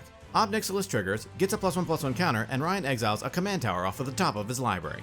Ian casts his commander, Glarb, Calamity's Augur. It resolves, Polywog triggers, and gets a +1/+1 counter. Ian moves to combat and attacks Sasha with Polywog. Sasha takes 2, and Ian passes to Ryan. Ryan draws and plays a command tower from exile as his land for turn. He casts Cataract Parasite. In response, Ian pays 2 life to cycle Street Wraith. In response, Ryan flashes in an Orcish Bowmasters. It enters, pings Ian for 1, and Ryan amasses Orcs 1. Ob Nixilis triggers, gets a counter, and Ryan exiles a Skirk Prospector. Then Ian draws from Street Wraith, Bowmasters triggers, pings Sasha for 1, Ryan amasses 1, then Ob Nixilis triggers again. It gets a counter, then Ryan exiles a Dark Ritual. Next, Ryan casts Chrome Mox. Esper and Polywog trigger, Ian draws, then Bowmasters and Cataract Parasite trigger. Ian takes 1, Obnixilis triggers, gets a counter, then Ryan exiles a Dockside Extortionist. Then Ryan pings Ian for 1 again, amasses Orcs 1, Obnixilis triggers, gets a counter, and Ryan exiles a Mox Opal. Then Corey draws from Esper Sentinel, and Bowmasters and Parasite trigger again. Corey takes 1, Obnixilis gets a counter, Ryan exiles Final Fortune, then Ryan pings Corey for 1, amasses 1, Obnixilis gets another counter, and Ryan exiles Simeon Spirit Guide. Then Chrome Mox resolves, and Ryan imprints a Fire Covenant. Next, Ryan casts Mox Opal from exile. Polywog triggers, Ian draws, Cataract and Orcish Bowmasters deal 1 each to Ian, Ryan amasses, Obnixilis gets 2 counters, and Ryan exiles Opposition Agent and exiles a Mox Amber. Ryan casts Mox Amber from exile. Polywog triggers, Ian draws, takes 2 from Cataract and Bowmasters, Ryan amasses 1, Obnixilis gets 2 counters, then Ryan exiles a Diabolic Intent and a Tybalt's Trickery. Ryan casts Dark Ritual from exile. Ian draws from Polywog, takes 2 from Cataract and Bowmasters, Ryan amasses 1, Obnixilis gets 2 counters, then Ryan exiles Jessica's Will and Barbarian Ring. Then Ryan adds 3 black. He casts Dockside Extortionist. It enters and Ryan creates 6 treasures. He casts Imperial Recruiter. In response, Ian activates Deathrite Shaman, exiling a land from Ryan's graveyard, adding a black. He casts Dark Ritual. Esper triggers, Corey draws, Cataract and Bowmasters trigger, Corey takes 2, Ryan amasses 1, Obnixilis gets 2 counters, and Ryan exiles Coruscation Mage and Prosper Tomebound. Then Ian adds 3 black. He flashes in an Opposition Agent. In response, Ryan casts Tybalt's Trickery from exile. Agent is countered, Ian mills 3 cards, then exiles a Time Twister. Staring down Cataract Parasite and Orcish Bowmasters, Ian decides not to cast it, putting them all on bottom. Then Recruiter resolves. It triggers, and Ryan fetches up a Walking Ballista into his hand. Ryan casts Agatha's Soul Cauldron. He casts Walking Ballista where X equals 0. In response, Corey casts Strict Serenade. This is when Corey realized he probably should have countered Soul Cauldron instead. So Walking Ballista is countered, and Ryan creates a 2/2 bird. Ryan activates Soul Cauldron, exiling Walking Ballista from his graveyard. He activates Walking Ballista's ability on Obnixilis due to Agatha's Soul Cauldron, pinging Corey for 1. Obnixilis gets a counter, and Ryan exiles from the top of his library. Ryan presents a loop of removing a counter, pinging an opponent, and getting the counter back from Obnixilis' ability. He does this over and over, until the table is dead, and Ryan wins the game. Corey draws and plays a Command Tower. He casts a Jewel Lotus. He casts a Soul Ring. Corey passes. Ian draws and plays a Bloodstained Mire. He cracks it, pays a life, and fetches up an Underground Sea onto the battlefield. He casts Imperial Seal. He fetches up a card onto the top of his library and loses 2 life. Ian passes. Ryan draws and also plays a Bloodstained Mire. He cracks it, pays a life, and fetches up a Badlands onto the battlefield. He casts Strike It Rich, creating a treasure. Ryan ends his turn. Sasha draws and plays a Verdant Catacombs. She cracks it, pays a life, and fetches up an Underground Sea onto the battlefield. She casts Dark Ritual, adding 3 black. She casts Necropotence. In response, Ian casts Force of Will, paying a life and exiling a blue card, countering Necropotence. Sasha casts a Mana Crypt. She casts her commander, Rograkh. Sasha gives the turn to Corey. Corey draws and plays a Flooded Strand. He casts his commander, Crom Ludovic's Opus. He cracks his Flooded Strand, pays a life, and fetches up an Underground Sea onto the battlefield. He casts Mystic Remora. Corey passes to Ian.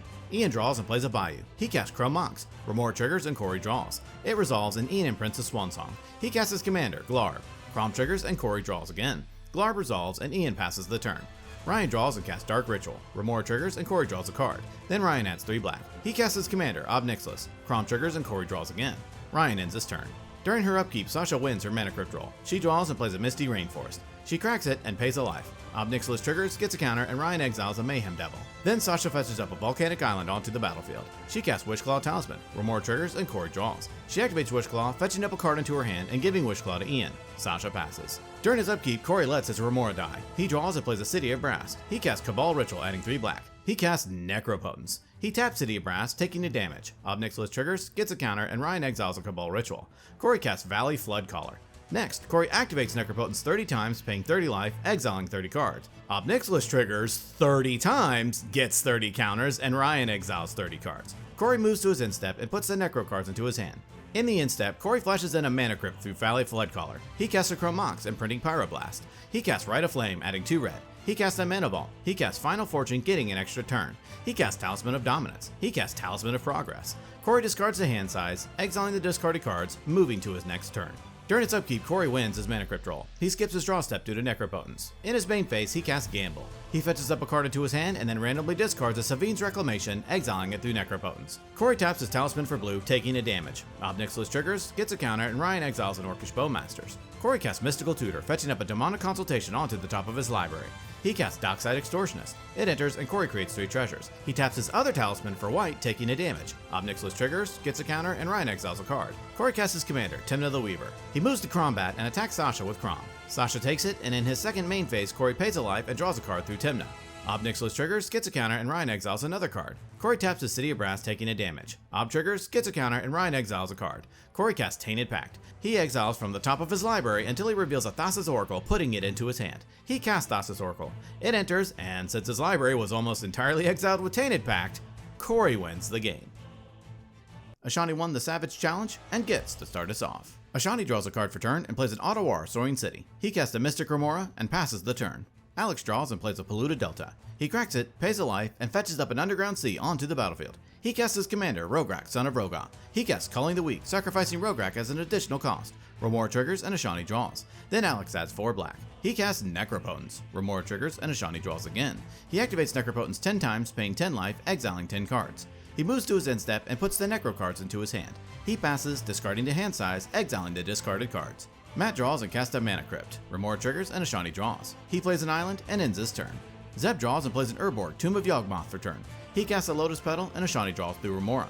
He casts his commander, Lotho, Corrupt Sheriff. Zeb ships the turn. During his upkeep, Ashani pays to keep his Remora. He draws and plays a Soporific Springs, into play untapped, paying 3 life. He casts a Jeweled Lotus. He cracks it to help cast his commander, Nadu, Winged Wisdom. Lotho triggers and Zeb loses a life and creates a treasure. He passes, discarding to hand size. Alex skips his draw step due to Necropotence. In his main phase, he casts a Mana Crypt. Remora triggers and Ashani draws. He casts Rhystic Study. Lotho and Remora trigger, Ashani draws, then Zeb loses a life and creates a treasure. In response, Zeb casts Enlightened Tutor. Remora triggers and Ashani draws again. Then Zeb fetches up an Esper Sentinel onto the top of his library. Then Rhystic resolves and Alex follows up by casting a Mox Opal. Remora triggers and Ashani draws a card. Alex casts Lion's Eye Diamond and Ashani draws again. Alex activates Necropotence 5 times, paying 5 life, exiling 5 cards. He moves to his end step and puts the Necro cards into his hand. He passes, discarding to hand size, exiling the discarded cards. During his upkeep, Matt loses his Mana Crypt roll and takes 3 damage. He draws and plays a Seagate Reborn, into play untapped, paying 3 life. He taps his Seagate for black through Urborg to help cast Talion, the Kindly Lord. Rhystic triggers and Alex draws. Talion enters and Matt names 2. He gives the turn to Zeb. Zeb draws and casts an Esper Sentinel. Rhystic triggers and Alex draws. Zeb moves to combat and attacks Alex with Lotho. Alex takes it and Zeb passes to Ashani. During his upkeep, Ashani lets his Remora die. He draws and plays a Prismatic Vista. He cracks it, pays a life, and fetches up a Dryad Arbor, a breeding pool, a forest, onto the battlefield. He moves to combat and attacks Alex with Nadu. Alex takes it, and in his second main phase, Ashani casts Birds of Paradise. Rhystic triggers and Alex draws a card. Ashani casts Shuko. Rhystic, Esper, and Lotho trigger. Zeb loses a life and creates a treasure, then Zeb and Alex draw. In response, Alex pays 2 life to cast Mental Misstep. Esper triggers and Zeb draws a card. Matt is really kicking himself for not choosing one with Talion, then Shuko is countered. Ashani moves to his end step, and in response, Alex casts Red Elemental Blast targeting Talion. Lotho triggers and Zeb loses a life and creates a treasure. In response, Ashani casts Misdirection for its alternate cost, exiling a blue card targeting Red Elemental Blast. Rhystic and Lotho trigger, Zeb loses a life and creates a treasure, and Alex draws a card. Misdirection resolves, and Ashani redirects Red Blast to Rhystic Study. Rhystic is destroyed, Ashani discards the hand size, and the turn moves to Alex. During his upkeep, Alex wins his Mana Crypt roll. He skips his draw step due to Necropotence. In his main phase, he plays a Volcanic Island for turn. He casts Defense Grid. Talion and Esper trigger, Zeb draws, then Alex loses 2 and Matt draws a card. In response, Ashani casts Pact of Negation targeting Defense Grid. Esper triggers and Zeb draws. In response, Alex casts a Force of Will, paying a life and exiling a blue card targeting Pact. Lotho triggers and Zeb loses a life and creates a treasure. In response, Zeb flashes in, an Opposition Agent. Talion triggers and Zeb loses 2 life and Matt draws. Then Force counters Pact and Defense Grid resolves. Unfortunately for Alex, Opposition Agent really killed his game plan. So, Alex casts a Lotus Petal. He cracks it to cast Dark Ritual, adding 3 black. He casts Yawgmoth's Will. He holds priority and cracks his LED, discards his hand, and adds 3 black. Then Yawgmoth's Will resolves. He casts Lion's Eye Diamond from his graveyard. He casts Lotus Petal from his graveyard. He casts Red Elemental Blast from his graveyard, destroying Talion. He casts Rhystic Study from his graveyard. He casts Dark Ritual from his graveyard, adding 3 black. He casts his commander, Silas Wren, Seeker Adept. He cracks his LED, adding 3 red. He recasts Rograkh. He casts Final Fortune from his graveyard, getting an extra turn. He activates Necropotence 5 times, paying 5 life, exiling 5 cards. He moves to his end step, putting the Necro cards into his hand. He passes the turn to himself. During his upkeep, Alex loses his Mana Crypt roll and takes 3 damage, going to 1 life. He skips his draw step due to Necropotence. In his main phase, he plays a Forbidden Orchard. He casts Arcane Signet. Esper triggers and Zeb draws. He casts Ad Nauseam. Lotho triggers and Zeb loses a life and creates a treasure. Adnaz resolves and Alex reveals a vampiric tutor killing him. The table laughs and the turn moves to Matt. During his upkeep, Matt wins his mana crypt roll. He draws and plays an exotic orchard. He passes. Zeb draws and casts Mox Opal. He plays a mana confluence. He casts Arcane Signet. Lotho triggers and Zeb loses a life and creates a treasure. He casts Grim Tutor. He fetches up a card into his hand and loses 3 life. He convokes Benny Brack's Zoologist. He moves to his end step, draws a card through Benny, and passes to Ashani. Ashani draws and casts Scoot Swarm. He plays a Field of the Dead for turn. Scoot Swarm triggers and Ashani creates an insect. He moves to combat and attacks Matt with Nadu. Matt takes it and Ashani passes. At the end of Ashani's turn, Matt flashes in a Teferi, Mage of Zalfir. It resolves and the turn moves to Matt. During his upkeep, Matt loses his mana crypt roll and takes 3 damage. He draws and plays a Phyrexian Tower for turn. He taps his lands 4 black through Urborg to help cast Necropotence. He activates Necropotence 27 times, paying 27 life, exiling 27 cards, going to 1 life. He moves to his end step and puts the Necro cards into his hand. In his end step, he casts Born Upon a Wind. Lotho triggers and Zeb loses a life and creates a treasure. Born resolves and Matt draws a card. Unfortunately, he did not get any fast mana or ways to continue, so he discards the hand size, exiling the discarded cards. Zeb draws and casts Vanishing First, exiling Teferi. He moves to combat and attacks Matt with Esper Sentinel and Benny Brax. Matt takes it and dies. In his second main phase, Zeb casts Cruel Claws Heist. Lotho triggers and Zeb loses a life and creates a treasure. In response, Ashani casts an Offer You Can't Refuse. Esper triggers and Zeb draws. Heist is countered and Zeb creates 2 treasures. He casts Beseech the Mirror, sacrificing Arcane Signet as a bargain. He fetches up an Orcish Bowmasters into exile, casting it. Orcish enters and targets Scoot Swarm. Nadu triggers and Ashani reveals a Windswept Heath onto the battlefield. Scoot Swarm triggers and Ashani creates an insect. In response, Ashani cracks his Wooded Foothills and pays a life. Unfortunately, he forgot about Opposition Agent, so Zeb fetches up a tropical island into exile. Then Scoot Swarm dies and Zeb amasses Orc Swan. Zeb moves to his end step, draws through Benny Brax, and passes to Ashani. Ashani draws and casts Arcane Signet. Esper triggers and Ashani pays. He casts Cephalid Illusionist. Lotho triggers and Zeb loses a life and creates a treasure. Ashani moves to combat and attacks Zeb with Nadu. Zeb takes it and Ashani ends his turn. Zeb draws and plays Narid Mesa. He casts Authority of the Consuls. He casts Talisman of Hierarchy. Lotho triggers and Zeb loses a life and creates a treasure. He moves to combat and attacks Ashani with his Orc Army, Opposition Agent, and Benny Brax. Ashani double blocks Opposition Agent with his insects. He takes the rest and Oppo and the insects die. Zeb moves to his end step, draws from Benny Brax, and ships the turn to Ashani. Ashani draws and casts a Feto Alchemist. It enters tapped through Authority of the Consuls, and Zeb gains a life. He moves to combat and attacks Zeb with Nadu. Zeb takes it, and Ashani gives the turn to Zeb. Zeb draws and casts Corpse Knight. He casts Leonin Relic Order. Lotho triggers and Zeb loses a life and creates a treasure. Zeb holds priority and casts Withering Boon, paying 3 life as an additional cost, targeting his own Leonin. Leonin is countered, and Zeb follows up by casting Dance of the Dead. In response, Ashani activates Cephalid Illusionist, targeting Birds of Paradise. Nadu triggers, and Ashani reveals a Swan Song, putting it into his hand. Zeb cannot believe his luck as Ashani casts Swan Song. Esper triggers, and Zeb draws. Dance of the Dead is countered, and Zeb creates a 2/2 bird. With nothing else, Zeb passes, drawing from Benny Brax. Ashani draws and plays a Mana Confluence. He activates a Feto Alchemist, targeting itself. Nadu triggers, and Ashani reveals a Breeding Pool onto the battlefield untapped, paying 2 life. Then Alfeto untaps. He activates Alfeto again, targeting itself. Nadu triggers, and Ashani reveals a Crop Rotation into his hand. Then Alfeto untaps again. He casts Tezzeret the Seeker. Esper triggers, and Zeb draws. Ashani activates Tezzeret's second ability, where X equals 2, fetching up a Lightning Greaves onto the battlefield.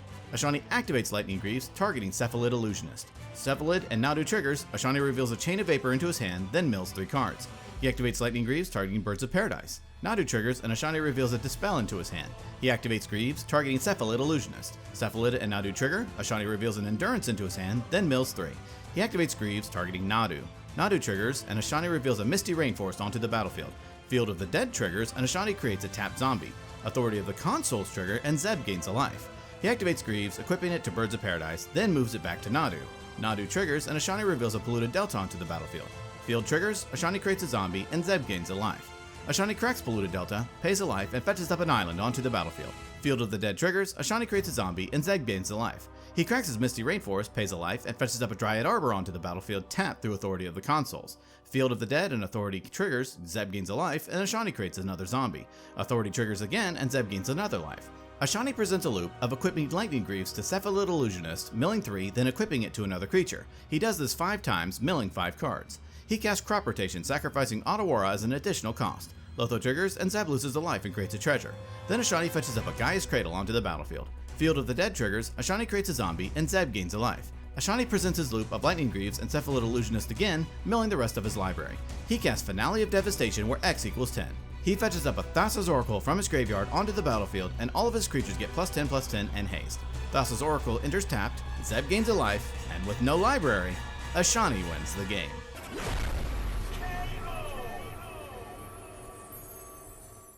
Sasha had the longest fun and energetic plank and gets to start us off. Sasha draws a card for turn and plays a Wooded Foothills. She cracks it, pays a life, and fetches up a Raucous Theater onto the battlefield tapped. It enters, and she surveils the Gemstone Caverns into her graveyard. She passes. Andy draws and plays a Tropical Island. He casts a Mana Crypt and passes. Brian draws, plays a City of Brass, and ends his turn. Ryan draws and plays an Urza Saga, getting its first counter. He ships the turn. Sasha draws and casts her commander, Rograkh, son of Rograkh. She casts Culling the Weak, sacrificing Rograkh as an additional cost, adding 4 black. She casts Arcane Signet. She casts Orcish Bowmasters. It enters, Sasha pings Ryan for 1, and then amasses Orcs 1. Sasha passes. At the end of Sasha's turn, Andy casts Worldly Tutor, fetching up a Captain Sisay onto the top of his library. During his upkeep, Andy loses his Mana Crypt roll and takes 3 damage. He draws and plays a Bountiful Promenade. He casts Captain Sisay. Andy passes. Brian draws and plays a Hedge Maze onto the battlefield tapped. It enters, and Brian surveils a forest into his graveyard. He ends his turn. Ryan draws, and in his first main phase, Urza Saga gets another counter. He plays a mountain for turn. He casts Mox Opal. He ships the turn to Sasha. Sasha draws and plays a City of Traders for turn. She casts Grim Tutor. She fetches up a card into her hand and loses 3 life. She moves to combat and attacks Ryan with Orcish Bowmasters and her Orc army. Ryan takes it, and Sasha gives the turn to Andy. During his upkeep, Andy loses his Mana Crypt roll and takes 3 damage. He draws and activates Captain Sisay, fetching up a Gaia's Cradle into his hand. He plays Gaia's Cradle for turn. He casts his commander, Derevi, Imperial Tactician. It enters, and Andy untaps Bountiful Promenade. He casts Nomads Uncore. Andy ships the turn. Brian draws and plays a Windswept Teeth. He passes. Ryan draws, and in his first main phase, Urza Saga triggers. He floats mana and sacrifices it, fetching up a Manifold Key onto the battlefield. He plays a Great Furnace for turn. He casts a Grim Monolith. Knowing that 0 interaction has been used this game, Ryan passes. Sasha draws and casts Wheel of Fortune. In response, Brian casts Pongify, targeting Orcish Bowmasters. Bowmasters dies, and Sasha creates a 3/3/8.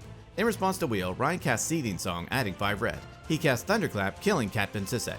Then each player discards their hand and draws 7. Next, Sasha plays a Phyrexian Tower for turn. City of Traders triggers, and she sacrifices it. She activates Phyrexian Tower, sacrificing her Orc army, adding 2 black. She casts Talisman of Dominance. Sasha ends her turn.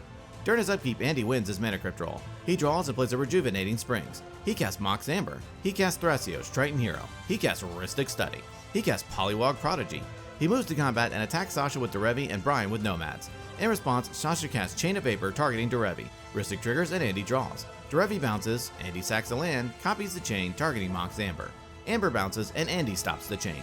Then Brian takes the hit, and in his second main phase, Andy recasts Mox Amber. He passes. At the end of Andy's turn, Brian cracks his Windswept Teeth, pays a life, and fetches up a Breeding Pool onto the battlefield tapped. Brian draws and plays a Rejuvenating Springs for turn. He casts Birds of Paradise. Rhystic triggers, and Brian pays. Brian passes the turn.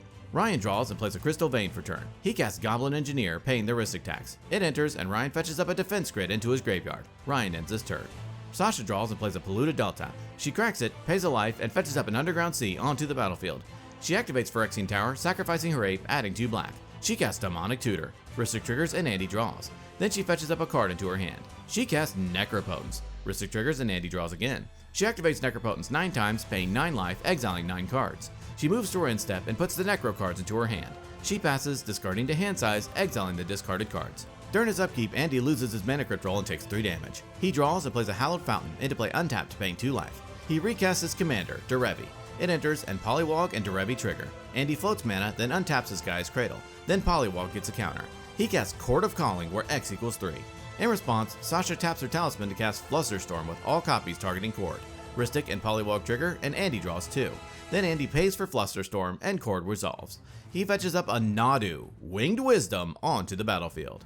Next, Andy activates Nomads and Core, targeting itself. Nadu triggers, and Andy reveals a Spellseeker into his hand. He activates Nomads again, targeting itself. Nadu triggers, and he reveals a Phyrexian Metamorph into his hand. He activates Nomads, targeting Thrasios. Nadu triggers, and he reveals a Path to Exile into his hand. He activates Nomads, targeting Thrasios again. Nadu triggers, and he reveals a Wooded Foothills onto the battlefield. He activates Nomads, targeting Nadu. Nadu triggers, and Andy reveals a Kinnan, Bonder Prodigy, into his hand. He activates Nomads, targeting Nadu. Nadu triggers, and he reveals a Mana Confluence onto the battlefield. He activates Nomads, targeting Derevi. Nadu triggers, and he reveals an Eldritch Evolution into his hand. He activates Nomads, targeting Derevi again. Nadu triggers and he reveals a Ranger Captain Abios into his hand. He activates Nomads, targeting Poliwag Prodigy. Nadu triggers and he reveals a Birthing Pod into his hand. He activates Nomads, targeting Poliwag again. Nadu triggers and he reveals a Savannah onto the battlefield. Andy cracks his Wooded Foothills, pays a life, and fetches up a Breeding Pool onto the battlefield untapped, paying 2 life. He casts Cutsil, Malamed Exemplar. After some deliberation from the table, Brian responds by tapping his City of Brass to cast Chain of Vapor, targeting Derevi, paying for Ristic. Poliwag triggers and Andy draws a card. In response, Andy casts Pact of Negation, countering Chain. Then Cutsil resolves. Poliwag triggers and gets a counter. Andy moves to combat and attacks Sasha with Poliwag, Thrasios, and Nomads. Sasha takes it, Cutsil triggers, and Derevi triggers 3 times. Andy untaps Guy's Cradle, Mana Crypt, and Bountiful Promenade, then draws through Cutsil. In his second main phase, he activates Nomads, targeting Cutsil. Nadu triggers and he reveals an Arid Mesa onto the battlefield. He activates Nomads, targeting Cutsil again. Nadu triggers and he reveals a Delny Streetwise Lookout into his hand. Next, Andy casts Eldritch Evolution, sacrificing Thrasios as an additional cost. He fetches up an Emil the Blessed onto the battlefield. Andy activates Emil, targeting Derevi. Derevi flickers and triggers, untapping Guy's Cradle. Andy presents a loop of tapping Guy's Cradle for 6, then activating Emil, targeting Derevi. Since Derevi is a new instance every time, Nadu will trigger. Each time Derevi flickers, he untaps Guy's Cradle. He adds infinite greens, puts all lands onto the battlefield, and then the rest of his library to his hand through Nadu. He then flickers Derevi with Emil, untapping his other lands to generate infinite white and blue. He casts Blind Obedience. He casts Finale of Devastation where X equals 3. He fetches up an Eternal Witness from his graveyard onto the battlefield. He casts Snap, targeting Eternal Witness, extorting it through Blind Obedience, with each opponent losing 1 and Andy gaining 3. Eternal Witness bounces and he untaps 2 lands. He recasts Eternal Witness, extorting it through Blind Obedience. Witness enters and Andy returns Snap to his hand. Andy presents a loop of casting Eternal Witness, returning Snap to his hand, then casting Snap to bounce Witness and then untap 2 lands. Each time he casts these spells, he extorts it through Blind Obedience. He does this over and over until the table is dead, and Andy wins the game.